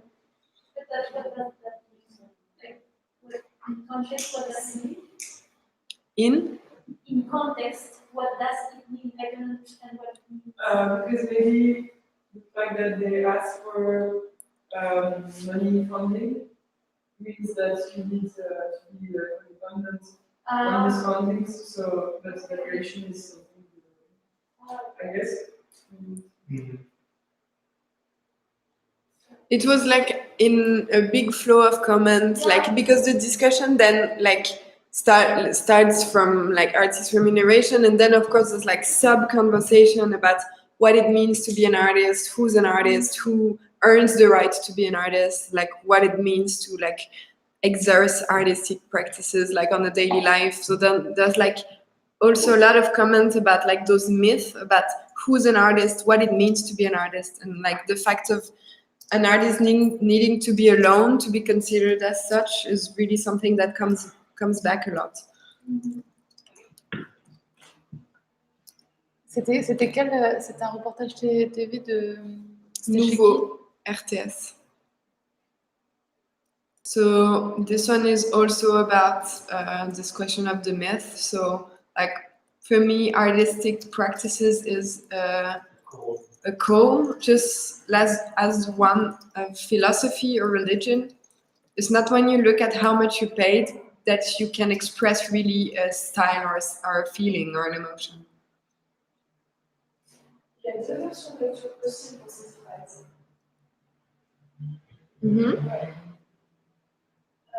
Le premier sens, autant c'est le message qu'elle a voulu dire, dans le sens la qualité n'a pas. La production d'une œuvre, en fait, n'a rien à voir par rapport à une œuvre payée, dans le sens où, comme c'est une passion ou une vocation, en fait, humblement, on ne devrait pas avoir à demander beaucoup d'argent. Et à la fin, on peut complètement la détourner parce que c'est vraiment un message inverse du style. C'est pas parce que tu reçois beaucoup d'argent qu'au final, ça va faire de ça une façon dans le sens où, même si c'est rémunéré peu ou beaucoup, c'est quelque chose de très important. Et l'autre message, c'est comme ça pour toi et que c'est la vocation, en fait, tu demandes à avoir la foi de combien c'est donné. Du coup, c'est très similaire, mais à la fois, c'est complètement différent. C'est très rigolo, cette phrase. Ouais. Après, c'était aussi à remettre en contexte de toute une... Parce que c'est dans ces discussions de réseaux sociaux où il y a une discussion qui amène une autre discussion qui est... Enfin, où il y a des discussions un peu enchâssées. Et puis ça, c'est tout un moment où il y a plein de gens qui discutent de... alors, en substance, c'est exactement ce qu'ils disent. C'est pas ça, mais en gros, la discussion, c'est de savoir... comment je peux dire ça si c'est quelque chose dont on est dédié idéologiquement, est-ce qu'un travail idéologique et un travail de pensée doit forcément être rémunéré, ou est-ce que dès le moment où c'est lié à une conviction idéologique, ça ne devrait pas être rémunéré? Et je pense que là, il y a aussi des liens qui sont hyper intéressants à faire avec le travail militant, qui est aussi jamais rémunéré comme le travail artistique. Et c'est tous ces types d'emplois qui sont considérés comme des emplois par amour ou par conviction. Donc, que ce soit le travail militant ou tout d'un coup même une religion, on pourrait aussi penser à comment est-ce qu'on peut faire des liens entre le travail militant et... Ouais. Du coup, toutes ces questions de travail par amour où tout d'un coup l'idéologie explique une non-rémunération, quoi.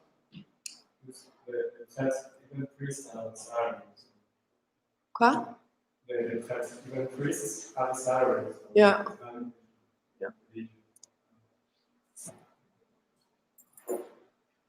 Et à Rome, quand j'étais il y a 3 ans, il y avait toute une campagne pour que les taxes publiques arrêtent de payer les écoles privées, des prêtres, je sais pas quoi, qui existent depuis super longtemps et ils voulaient remettre ça en question.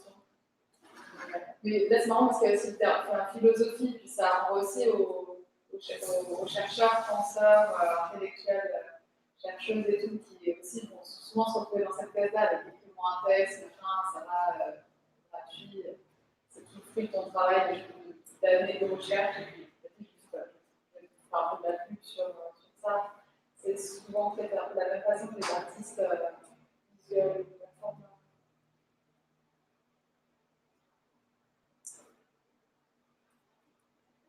Je crois que c'est écrit que le son ne marchait pas, mais la vidéo encore. Le son marchait pas tout à l'heure, maintenant ça va. Cette personne se situe comme C'est tout bon. Ça pourrait être dans voilà, une situation d'excellence. Oui, ça peut être très bien sur pratique. Ouais, moi, je sais pas, je sais pas, c'est pas vrai. Là, je suis par là, je sais Non, alors du coup, en ayant, moi j'avais, en fait, c'est beaucoup dans cette, en fait, il y a vraiment beaucoup de commentaires. Je crois qu'il y a plus de 400 au bout d'un moment. Et c'est quand même ceux qui sont les plus virulents, c'est toujours les mêmes qui reviennent. Et puis cette personne, il me semble qu'en fait, après, elle parle d'autre chose et elle travaille dans. Ouais. Mais c'est vrai que ça pourrait être entre les commentaires enchâssés, ouais. Ça pourrait complètement être quelqu'un qui fait de l'art à côté de son bon outil. Ouais. Et souvent, c'est ce qu'on voyait dans les vidéos d'hier, on a approché des vidéos, je ne sais pas si vous avez vu, c'était pas là, mais sur le drive. Et ouais, il y avait. l'écrivain là. Et puis, voilà, puis il y avait vraiment pour cette question aussi.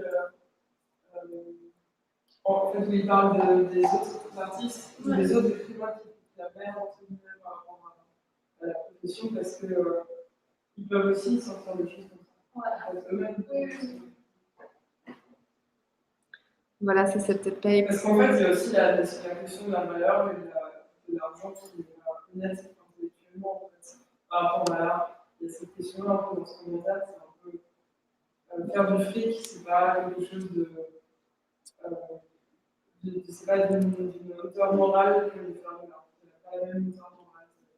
C'est le côté possiblement intéressé qui fait qui va peut-être impacter sur la qualité de notre travail artistique si on accepte des expos parce qu'il y a un salaire, alors on fera peut-être plus le même choix vraiment pour ça, c'est des choses qu'on a entendu pas mal aussi. Ouais. En quoi ça peut impacter sur la qualité de notre engagement, du choix des projets. Et du coup, c'est vrai que c'est des idées comme, c'est des choses qu'on n'entendrait quand même peut-être pas pour, en effet, des artistes dans la mode, dans le cinéma, dans la musique, tout le problème de la musique qui s'échange et qui n'est pas payé, les films aussi, un peu pareil, sur Internet. Mais il n'y a quand même pas trop cette idée commune que les musiciens devraient forcément se représenter, se reproduire gratuitement. C'est quand même quelque chose qui est assez spécifique, il me semble, aux arts visuels. Il y a une image très romantique de l'artiste peintre, ça revient beaucoup à ça, le peintre qui peint avec son caca, qui peint avec de l'aquarelle, qui peint un délire romantique qu'il faut laisser seul et qui doit souffrir. Je sais pas s'il y a d'autres domaines où des créateurs, créatrices sont conçus de la même façon, en fait. But it's also this kind of discourse language is used for strangers or people that are considered as foreigners. So, for example, it's this way of speaking of people that should have a word, have this kind of speaking for people of color or people who are not seen or just seen as different, and it's always the same thing that they basically don't want to work or do this kind of thing as others normal people do. There's always this question of normality versus strangeness or alienness, and that there is a right type of people and there is a wrong kind of people. And it's blending a lot of situations. Artists, people of color, people with disabilities, or this kind of. It's always this way of speaking is to legitimate a certain kind of people and to make it legitimate.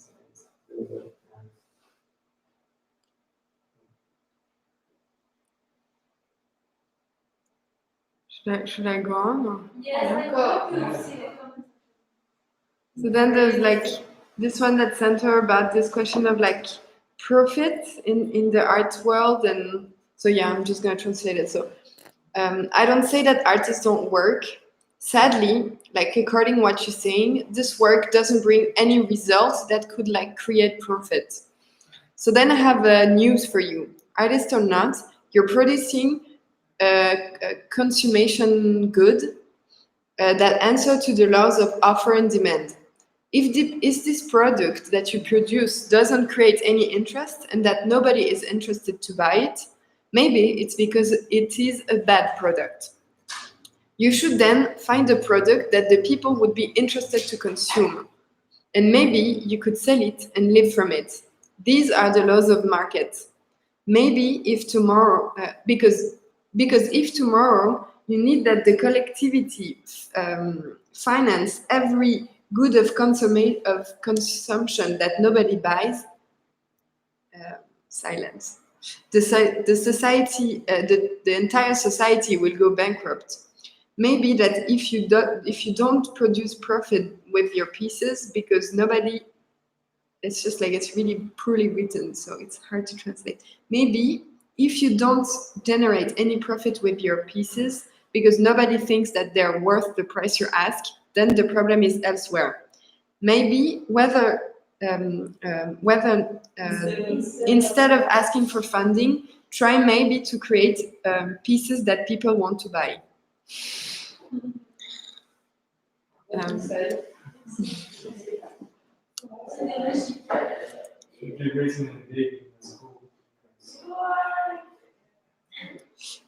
So yeah, this question of like. C'est l'inverse de la vision romantique. Ouais, c'est l'inverse de la vision romantique, mais c'est aussi ce truc où en fait c'est complètement. Là, on se dit que, enfin, ce qu'on disait avant, que la pratique artistique et la production artistique est un bien de consommation, mais que malgré ça, on avait de la peine à la considérer comme un travail. Et ben là, c'est presque le contraire, parce qu'en fait, ils affirment que c'est un bien de consommation et que c'est quelque chose qui produit de la valeur. mais ils n'arrivent quand même pas à relier ça avec le fait que ça soit du travail. Je sais pas si c'est clair. C'est comme si ce qu'on disait avant, c'est... Ouais, mais c'est hyper libéral dans le sens que, parce que ton produit n'intéresse pas, de toute façon, ça sert à rien. C'est les lois de marché, ça y est, parce que dans cette vision hyper libérale, néolibérale, c'est les lois de marché qui priment. C'est pas grave si tu travailles pas, si on travaille pas. Tu vois, c'est vraiment un point de j'ai l'impression, ça parle pas du capitalisme un peu tranquille, moi, il y a des travail pour le pays, c'est vraiment du lois de marché, si le lois de marché, ça répond pas. De toute façon, c'est fou. Cherche un autre truc, ça t'a cherché comment? Bon. Enfin, je trouve qu'il y a encore. Oui. C'est quelque chose que dit dans la conférence Wage aussi, où elle dit I can think of something more capitalistic that you wish to be paid for your work. In a way, I think it's a bit. I'm not sure it's quite true actually.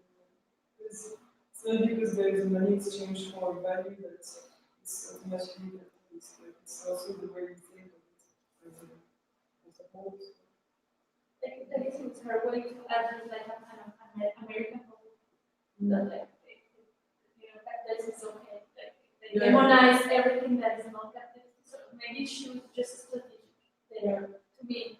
Yeah, because actually there is nothing more capitalist that don't pay people for the work. That's what happened with all the funding, all the bananas, So, but I guess she was being strategic. I mean, Yeah, I think also like that because I was not there like physically yesterday when we put the wage film, but I think what you say is like super true. Is that it's really anchored in this like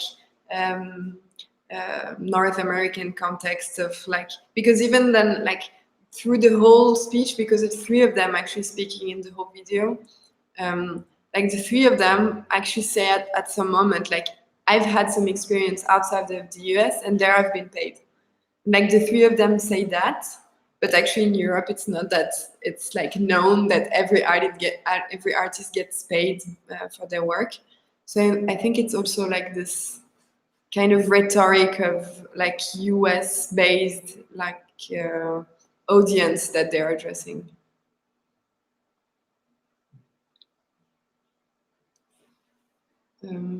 So then like linked to this question of merit and like offer and demand, there's this question of talent. So this one reacts to someone saying that they cannot sell because at some point, like in the comments, of course, there's like cultural workers that start to defend a bit what's happening in the visual arts field. And some of them just put the argument that some work are not sellable. So that's, and also that to be able to produce, you need time, and to have time, you need not to work, and etc. And so this person just answers like, yeah, I just thought that to sell, you needed talent and not time. Which is... It's really to see, it talks much more about arts market, even if in the interview it was much more about the fact of being invited by institutions and institutions never paying artists. So it's a bit also out of the subject that was right in the interview. Yeah, I don't know if it's like really this idea of out of the subject. I think we should also like really think in terms of like this is like really the random people that actually express their opinion. So of course they have no clue of what is like the fundamental distinction between like commercial practices and institutional practices, such as we as cultural workers don't know like all the nuance and the differences between different kind of practices in veterinary or I don't know. But as in the interview, it was quite clearly said that almost every artist invited to exhibit are not paid and all the staff is paid. So maybe that confusion would be that the institution should buy works from the artists they exhibit.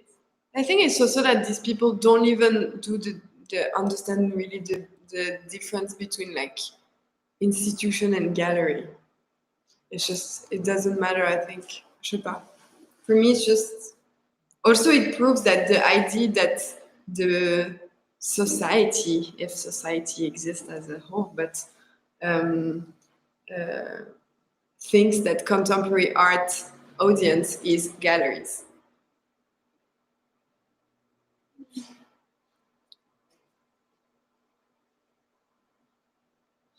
Then there's also like this idea that there are too many artists, which I think is super interesting also in the context of a school. So basically it says like if today artists are the loser of these negotiations, it's maybe because there's too many artists. And I think that's actually a super important point also because we are in a school and there's like dozens of people that graduate of being artists each year, and also that the school is this like professionalizing school of art where you're supposed to be like a professional artist when you go out, but basically they don't accompany you at all when you finish school, and it's just like this kind of releasing you in this world of the after school. And this question of too many artists, I think, is like raised a lot. Also in this question of funding, and if we don't manage to find more funding for implementing artist fees in institutions, so then there's going to be less exhibitions, so then less artists, but then there's more and more artists. So it's like all this question of like who is first able to reach this cultural scene, and who is able to maintain themselves in it, and how many people can it actually support. And also there is this reality that in the field of visual arts, it has been expanding like since 10 years. The number of people actually making it as a living in a way, or choosing this career.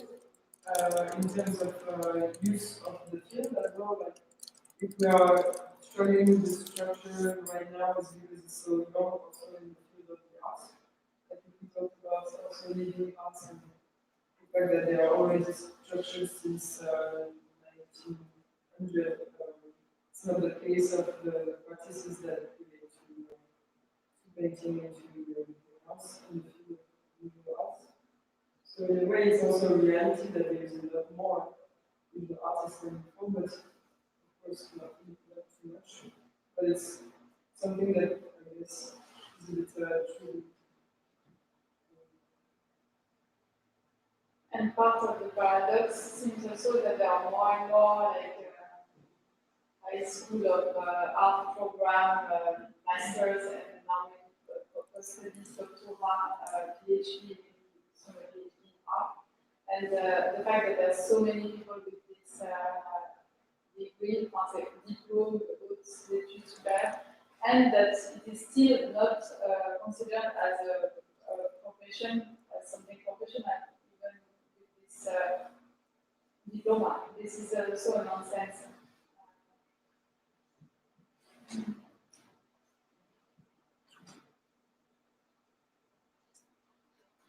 Should I go on? Then there's the question of public money. So this one says like, in any way, public money should be like involved in this transaction.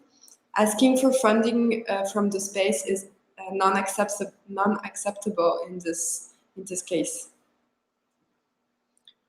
I think I'll just leave it here. I think it passes any moment. Maybe it's also linked to the fact that many people understand visual arts in the framework of commercial and gallery arts. Est-ce que tu as essayé de répondre aux commentaires? No, in the beginning I tried to answer, but then there was just too many. It's just like you're gonna leave your skin in the debate. I just didn't, yeah.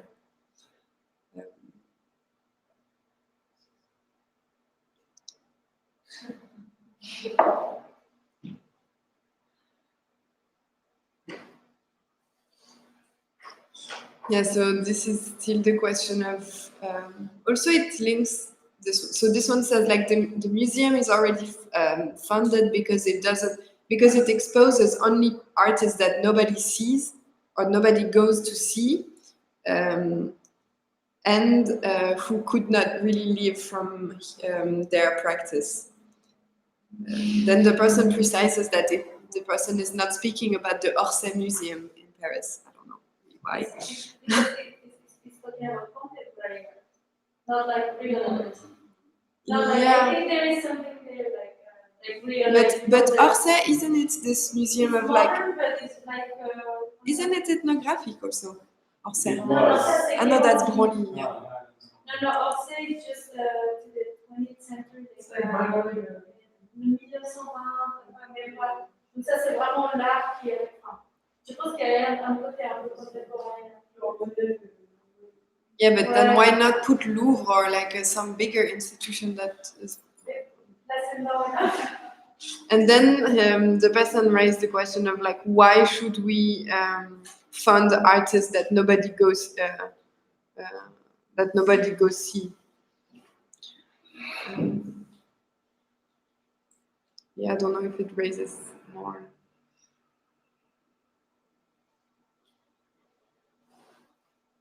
Okay, so this one was interesting for me, especially not because of the beginning. So I'm just going to read it. So the person says like, okay, I agree, but here it's not about a better repartition, a better repartition of the profits made by art. It's about giving funding that does nothing to do with each other. Then the person says, I don't have access to art, such as many of my citizens. A big part of the art is above my means. Art is not accessible to a big part of the population, but still it's to this population that you ask unconditional funding.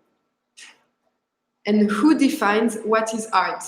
The usual answer is that the average citizens who I am a part of is too simple to know how to appreciate art.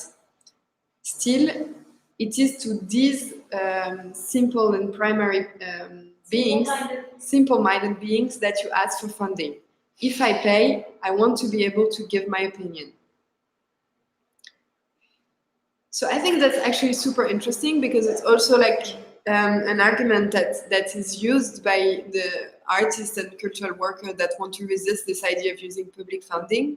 And of course, like ideologically, when you use, for example, the money of like La Loterie Romande in Switzerland, which is basically money from the lottery, and like statistically and sociologically, like there's like many studies that prove that, for example, the category of population that play to lottery are actually not privileged people or yeah. So basically, there's like a redistribution of money that is completely uneven in between the different layers of society. Also, it's like a bit this democratic wish that you get part of a group, like a membership, like you subscribe, then when you pay, then you want to vote. Yeah, you have a say in what you. Yeah. Yeah. So actually, this reduction, I think it's because you said it before. Like, one of the things that is this redistribution of the our market money too. This is also a goal. Like it's not only here on the States, but like also this market that brings value. I mean, you said something like this. Yeah, I haven't thought about it. Yes. This is also a revendication that money too should be better. Yeah, it's not. You speak about the diagram that we showed yesterday about like redistribution of taxes on sales and stuff like that. No, I guess I didn't see it. No, because you said it before,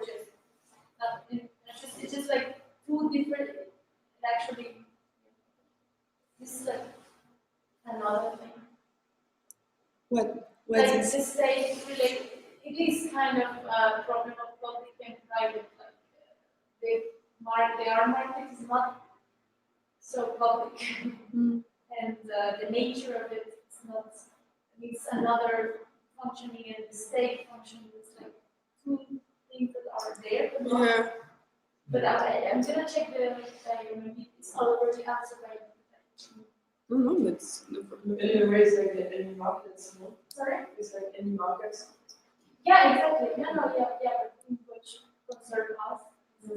And this is like the more difficult part, I guess, even just market. Like, we have no influence Yeah, exactly. whatsoever, like none, Yeah. zero. We just want to get in to sell something. That's it. So this is very, I don't know, I haven't thought about it. I'm like, wow.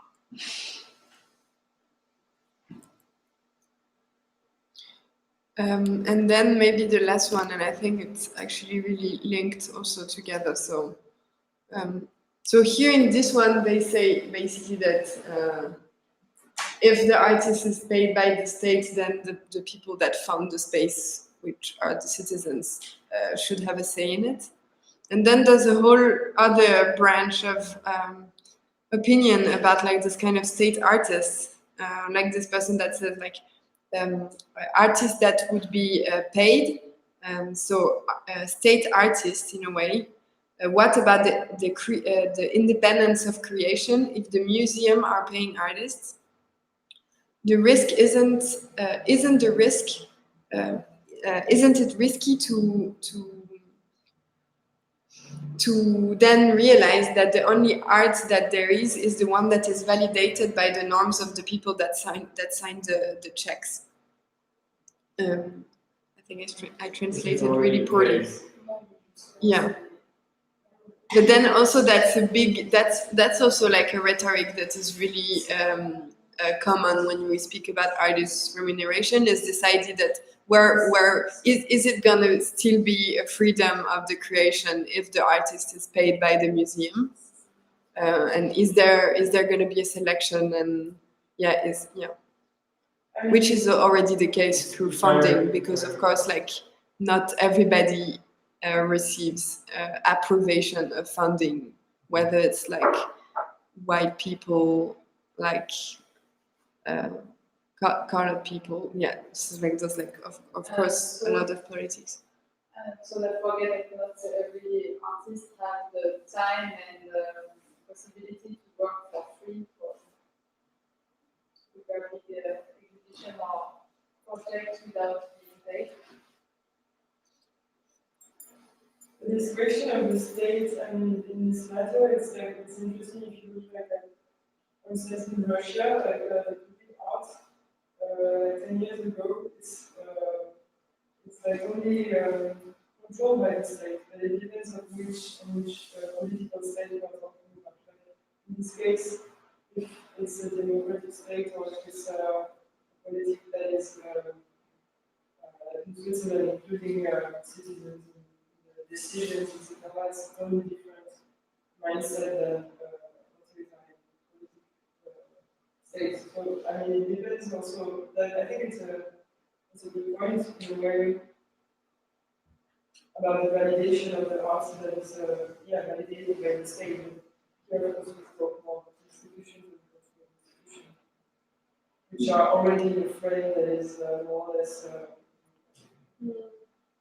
Yeah, I think it's completely relevant. It's just, I think in this case, it's also linked to this question of the artist should be free, and it also is related to this myth of the artist being free and like that your work and your opinion would be pure only if it's like free and into pain, and I don't know. That's how I read it, but maybe it's not actually. Puis ça renvoie aussi aux périodes historiques de propagande, les indices d'État qui ont permis de la propagande, ce risque-là. Et après, j'ai l'impression que ça fait aussi un mélange entre des buts politiques de l'État et de qu'est-ce que serait une commande d'État, un arme d'un artiste d'État. Et puis, le monde des spécialistes, parce que les jurys qui vont se composer, qui vont être élus aux élections des grandes institutions, qui vont choisir les personnes pour les très bons prix, reconnaissance, etc. Et là, il y a un monde de spécialistes. J'ai l'impression, moi, qu'il y a aussi une confusion entre ça, c'est aussi questionner la légitimité de ce monde de spécialistes qui nous semble inaccessible aussi et qui en fait, on se fait dans n'importe quel domaine de spécialité, mais en fait, c'est pas forcément en effet le grand public qui va voter, ça va être des personnes qui ont eu un parcours dans ce domaine, qui ont fait des choses et qui ont toujours remettre en question leur pertinence, etc. Mais enfin, vous voyez, je pense qu'il y a aussi cette question-là qui se mélange, à la fois le risque de propagande et à la fois la légitimité des spécialistes du milieu, qui décide, qui donne les sous, qui dit qu'est-ce que ça doit être là aujourd'hui, qu'est-ce qui peut être produit, créé, montré. Sometimes they merge together, like for instance in Poland now, the new director of the contemporary museum is a super right-wing guy who wants to push these kind of like family values and stuff that has been assigned to like this position because he was in this movement of like right-wing and kind of like pushing away to everybody's career or going against this ideology of what is the true Polish family identity. Yeah, I mean, Eastern countries, there is a kind of thin line between the state and what is on the artists. Be in a country that has a history of state artists. I think in a way, like here, for example, we see what is financed and what is not. And it is also a validation from the state and from the state politics, like this policy of who gets financed and who doesn't, whether it's like age, race, class, education, also like why like is there many artists that are funded by like the Contemporary Art Fund in Geneva that didn't go through an art school? No, but that's also. I think we can talk about the books that this happened. Why?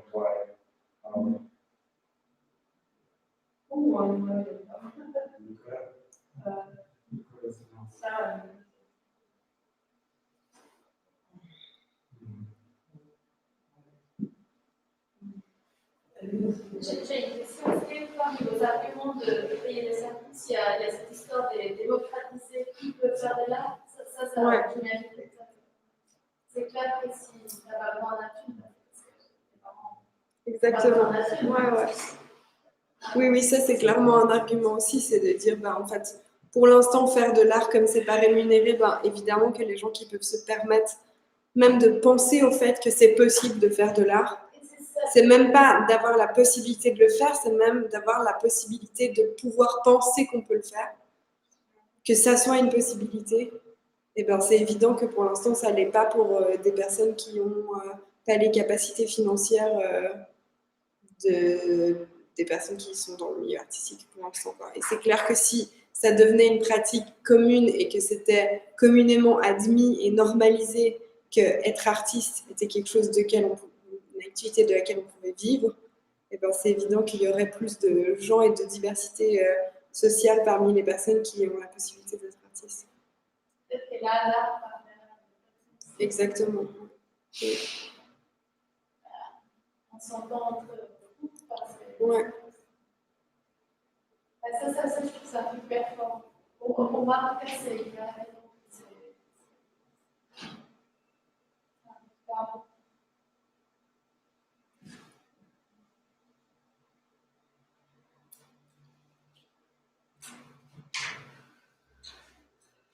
I mean, if you speak about Geneva case, like, for instance, I don't know, like, the generation of contemporary or artists like this, I wonder how to, like, which works are basically, like, massively financed by, for public funds or, I don't know, visible in the institutions, etc. There is this kind of value of local artists, I see it, but then I don't know if the work you could say is a choice in the political direction, for instance. Like there is no, I don't know, for me it maintains a kind of artwork in the field of art which is neither so much political, but also a lot in the side of the market value. I don't know, I don't know if it makes sense, but I'm thinking of artists that we could say, in other countries, they could sponsorize certain art. I wonder which one is so sponsored here in Geneva, and which artists are mainly seen on the top of the scene and are put forward by the state. Could we find such figures?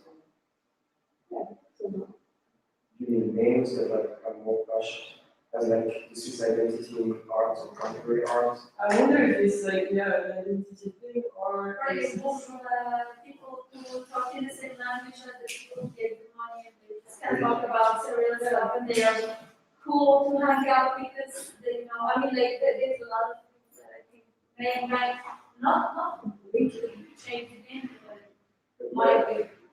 Can you talk about maybe it's generation or as well the sense of civic learning? Maybe it was it's kind of this kind of it's like this kind of wave I wonder if it's by default, because it's a generation that has certain age and certain success in their own field, in their own local scene, or could we say that there is a political agenda with choosing these artists specifically, which are for me not political in the way we could say it today? I mean, aren't there just more prizes here, more things that could be put up for an event and ceremony for in Switzerland and most neighboring countries? Somebody's always winning some prize or another.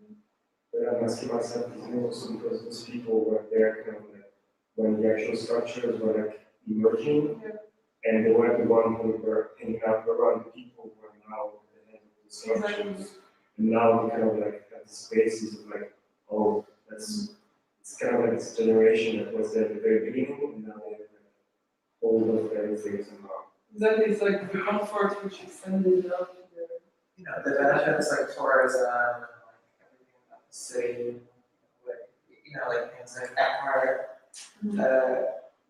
when that was historicizing these events, we have this too, etc. We still have this, of course, now more traditional. I think, for instance, in France, there is, it's true, the value of tourism, the way their art can be put in front of the scene, remember this artist who did the horses in Versailles, or I don't know, anyone who showed in Versailles, this value of tourism takes of course, this step in the founding of the artist founding. So it answers to this calculus.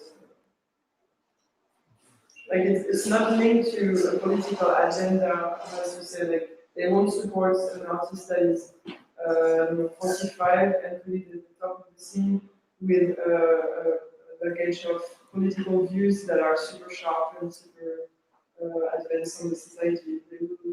The political agenda will support artists that maintain kind of answer for tourism, or what art is meant to be in the city, etc. Right? And this kind of this is a political agenda. That's political. So that's why I was saying that even if for example, in Switzerland, artists don't become propaganda artists because they don't write publicity in the name of the state, but they are still participating in this perpetual construction of what it means to be an artist, and the artist is still and always is a white bourgeois name, basically. In Geneva, in the big collection, there's only 20% of women, still.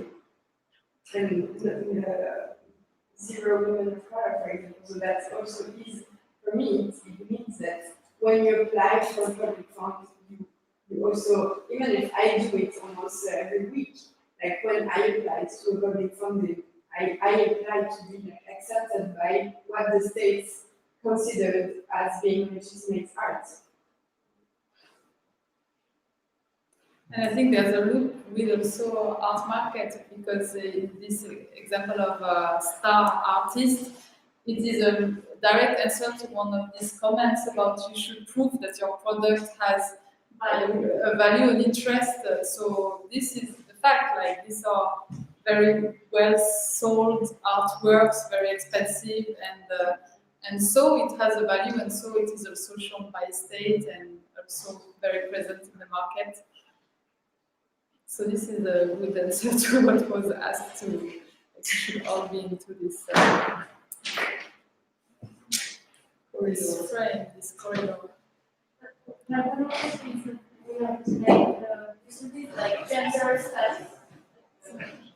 Like social class, like this is not something that I wonder like how many really because everyone says it's cool because they are living on their own. Like, if something happens, their parents have nothing to do.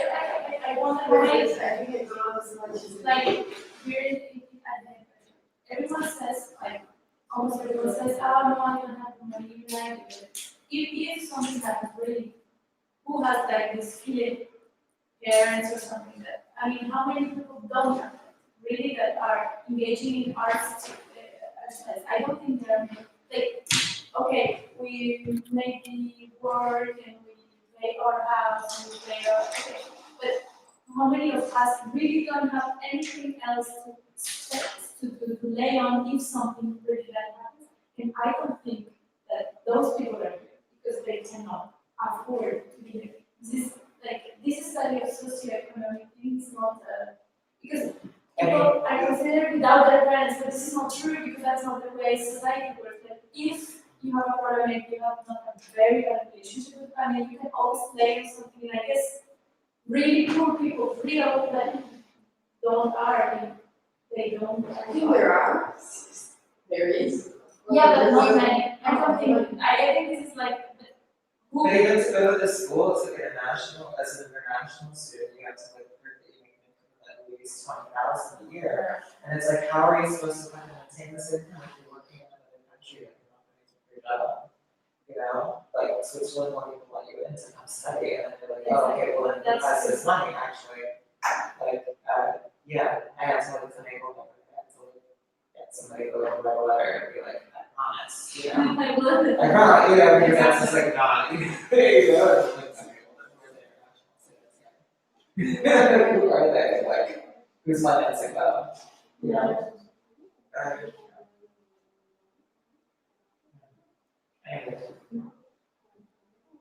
Should we take a break because we have an hour and we have to meet at the Center of Contemporary Art? So we are meeting at 2 p.m. at the Contemporary Art Center. Yeah. Then we will meet, for those who want to join, we meet Marie Debar, who is in the second. Like the co-administrator of the place, and she will like kind of present the policies they have regarding the contribution of artists and a short presentation. And afterwards, we will have a presentation from Julie and her space, and from Jonathan as well. We will see whether we do it in the same area or if we move. And at the end of the afternoon, we can go to a small company, bar.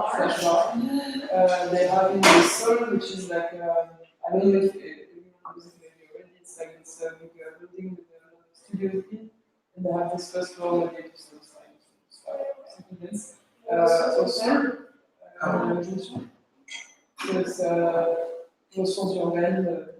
Oh, you mean like towards the water? Yeah, exactly. And they have a small opening from Sylvain with one garage, he's curating a small shop. So we thought it might be cool. Okay, so 2 p.m. Sunday. Yeah. At the HEAD-Genève top floor, if you don't find us, you can write us on the Instagram page if you want. You can send it out. Dernier. On se retrouve dans le cinéma Dynamo. Devant, ouais, je pense direct.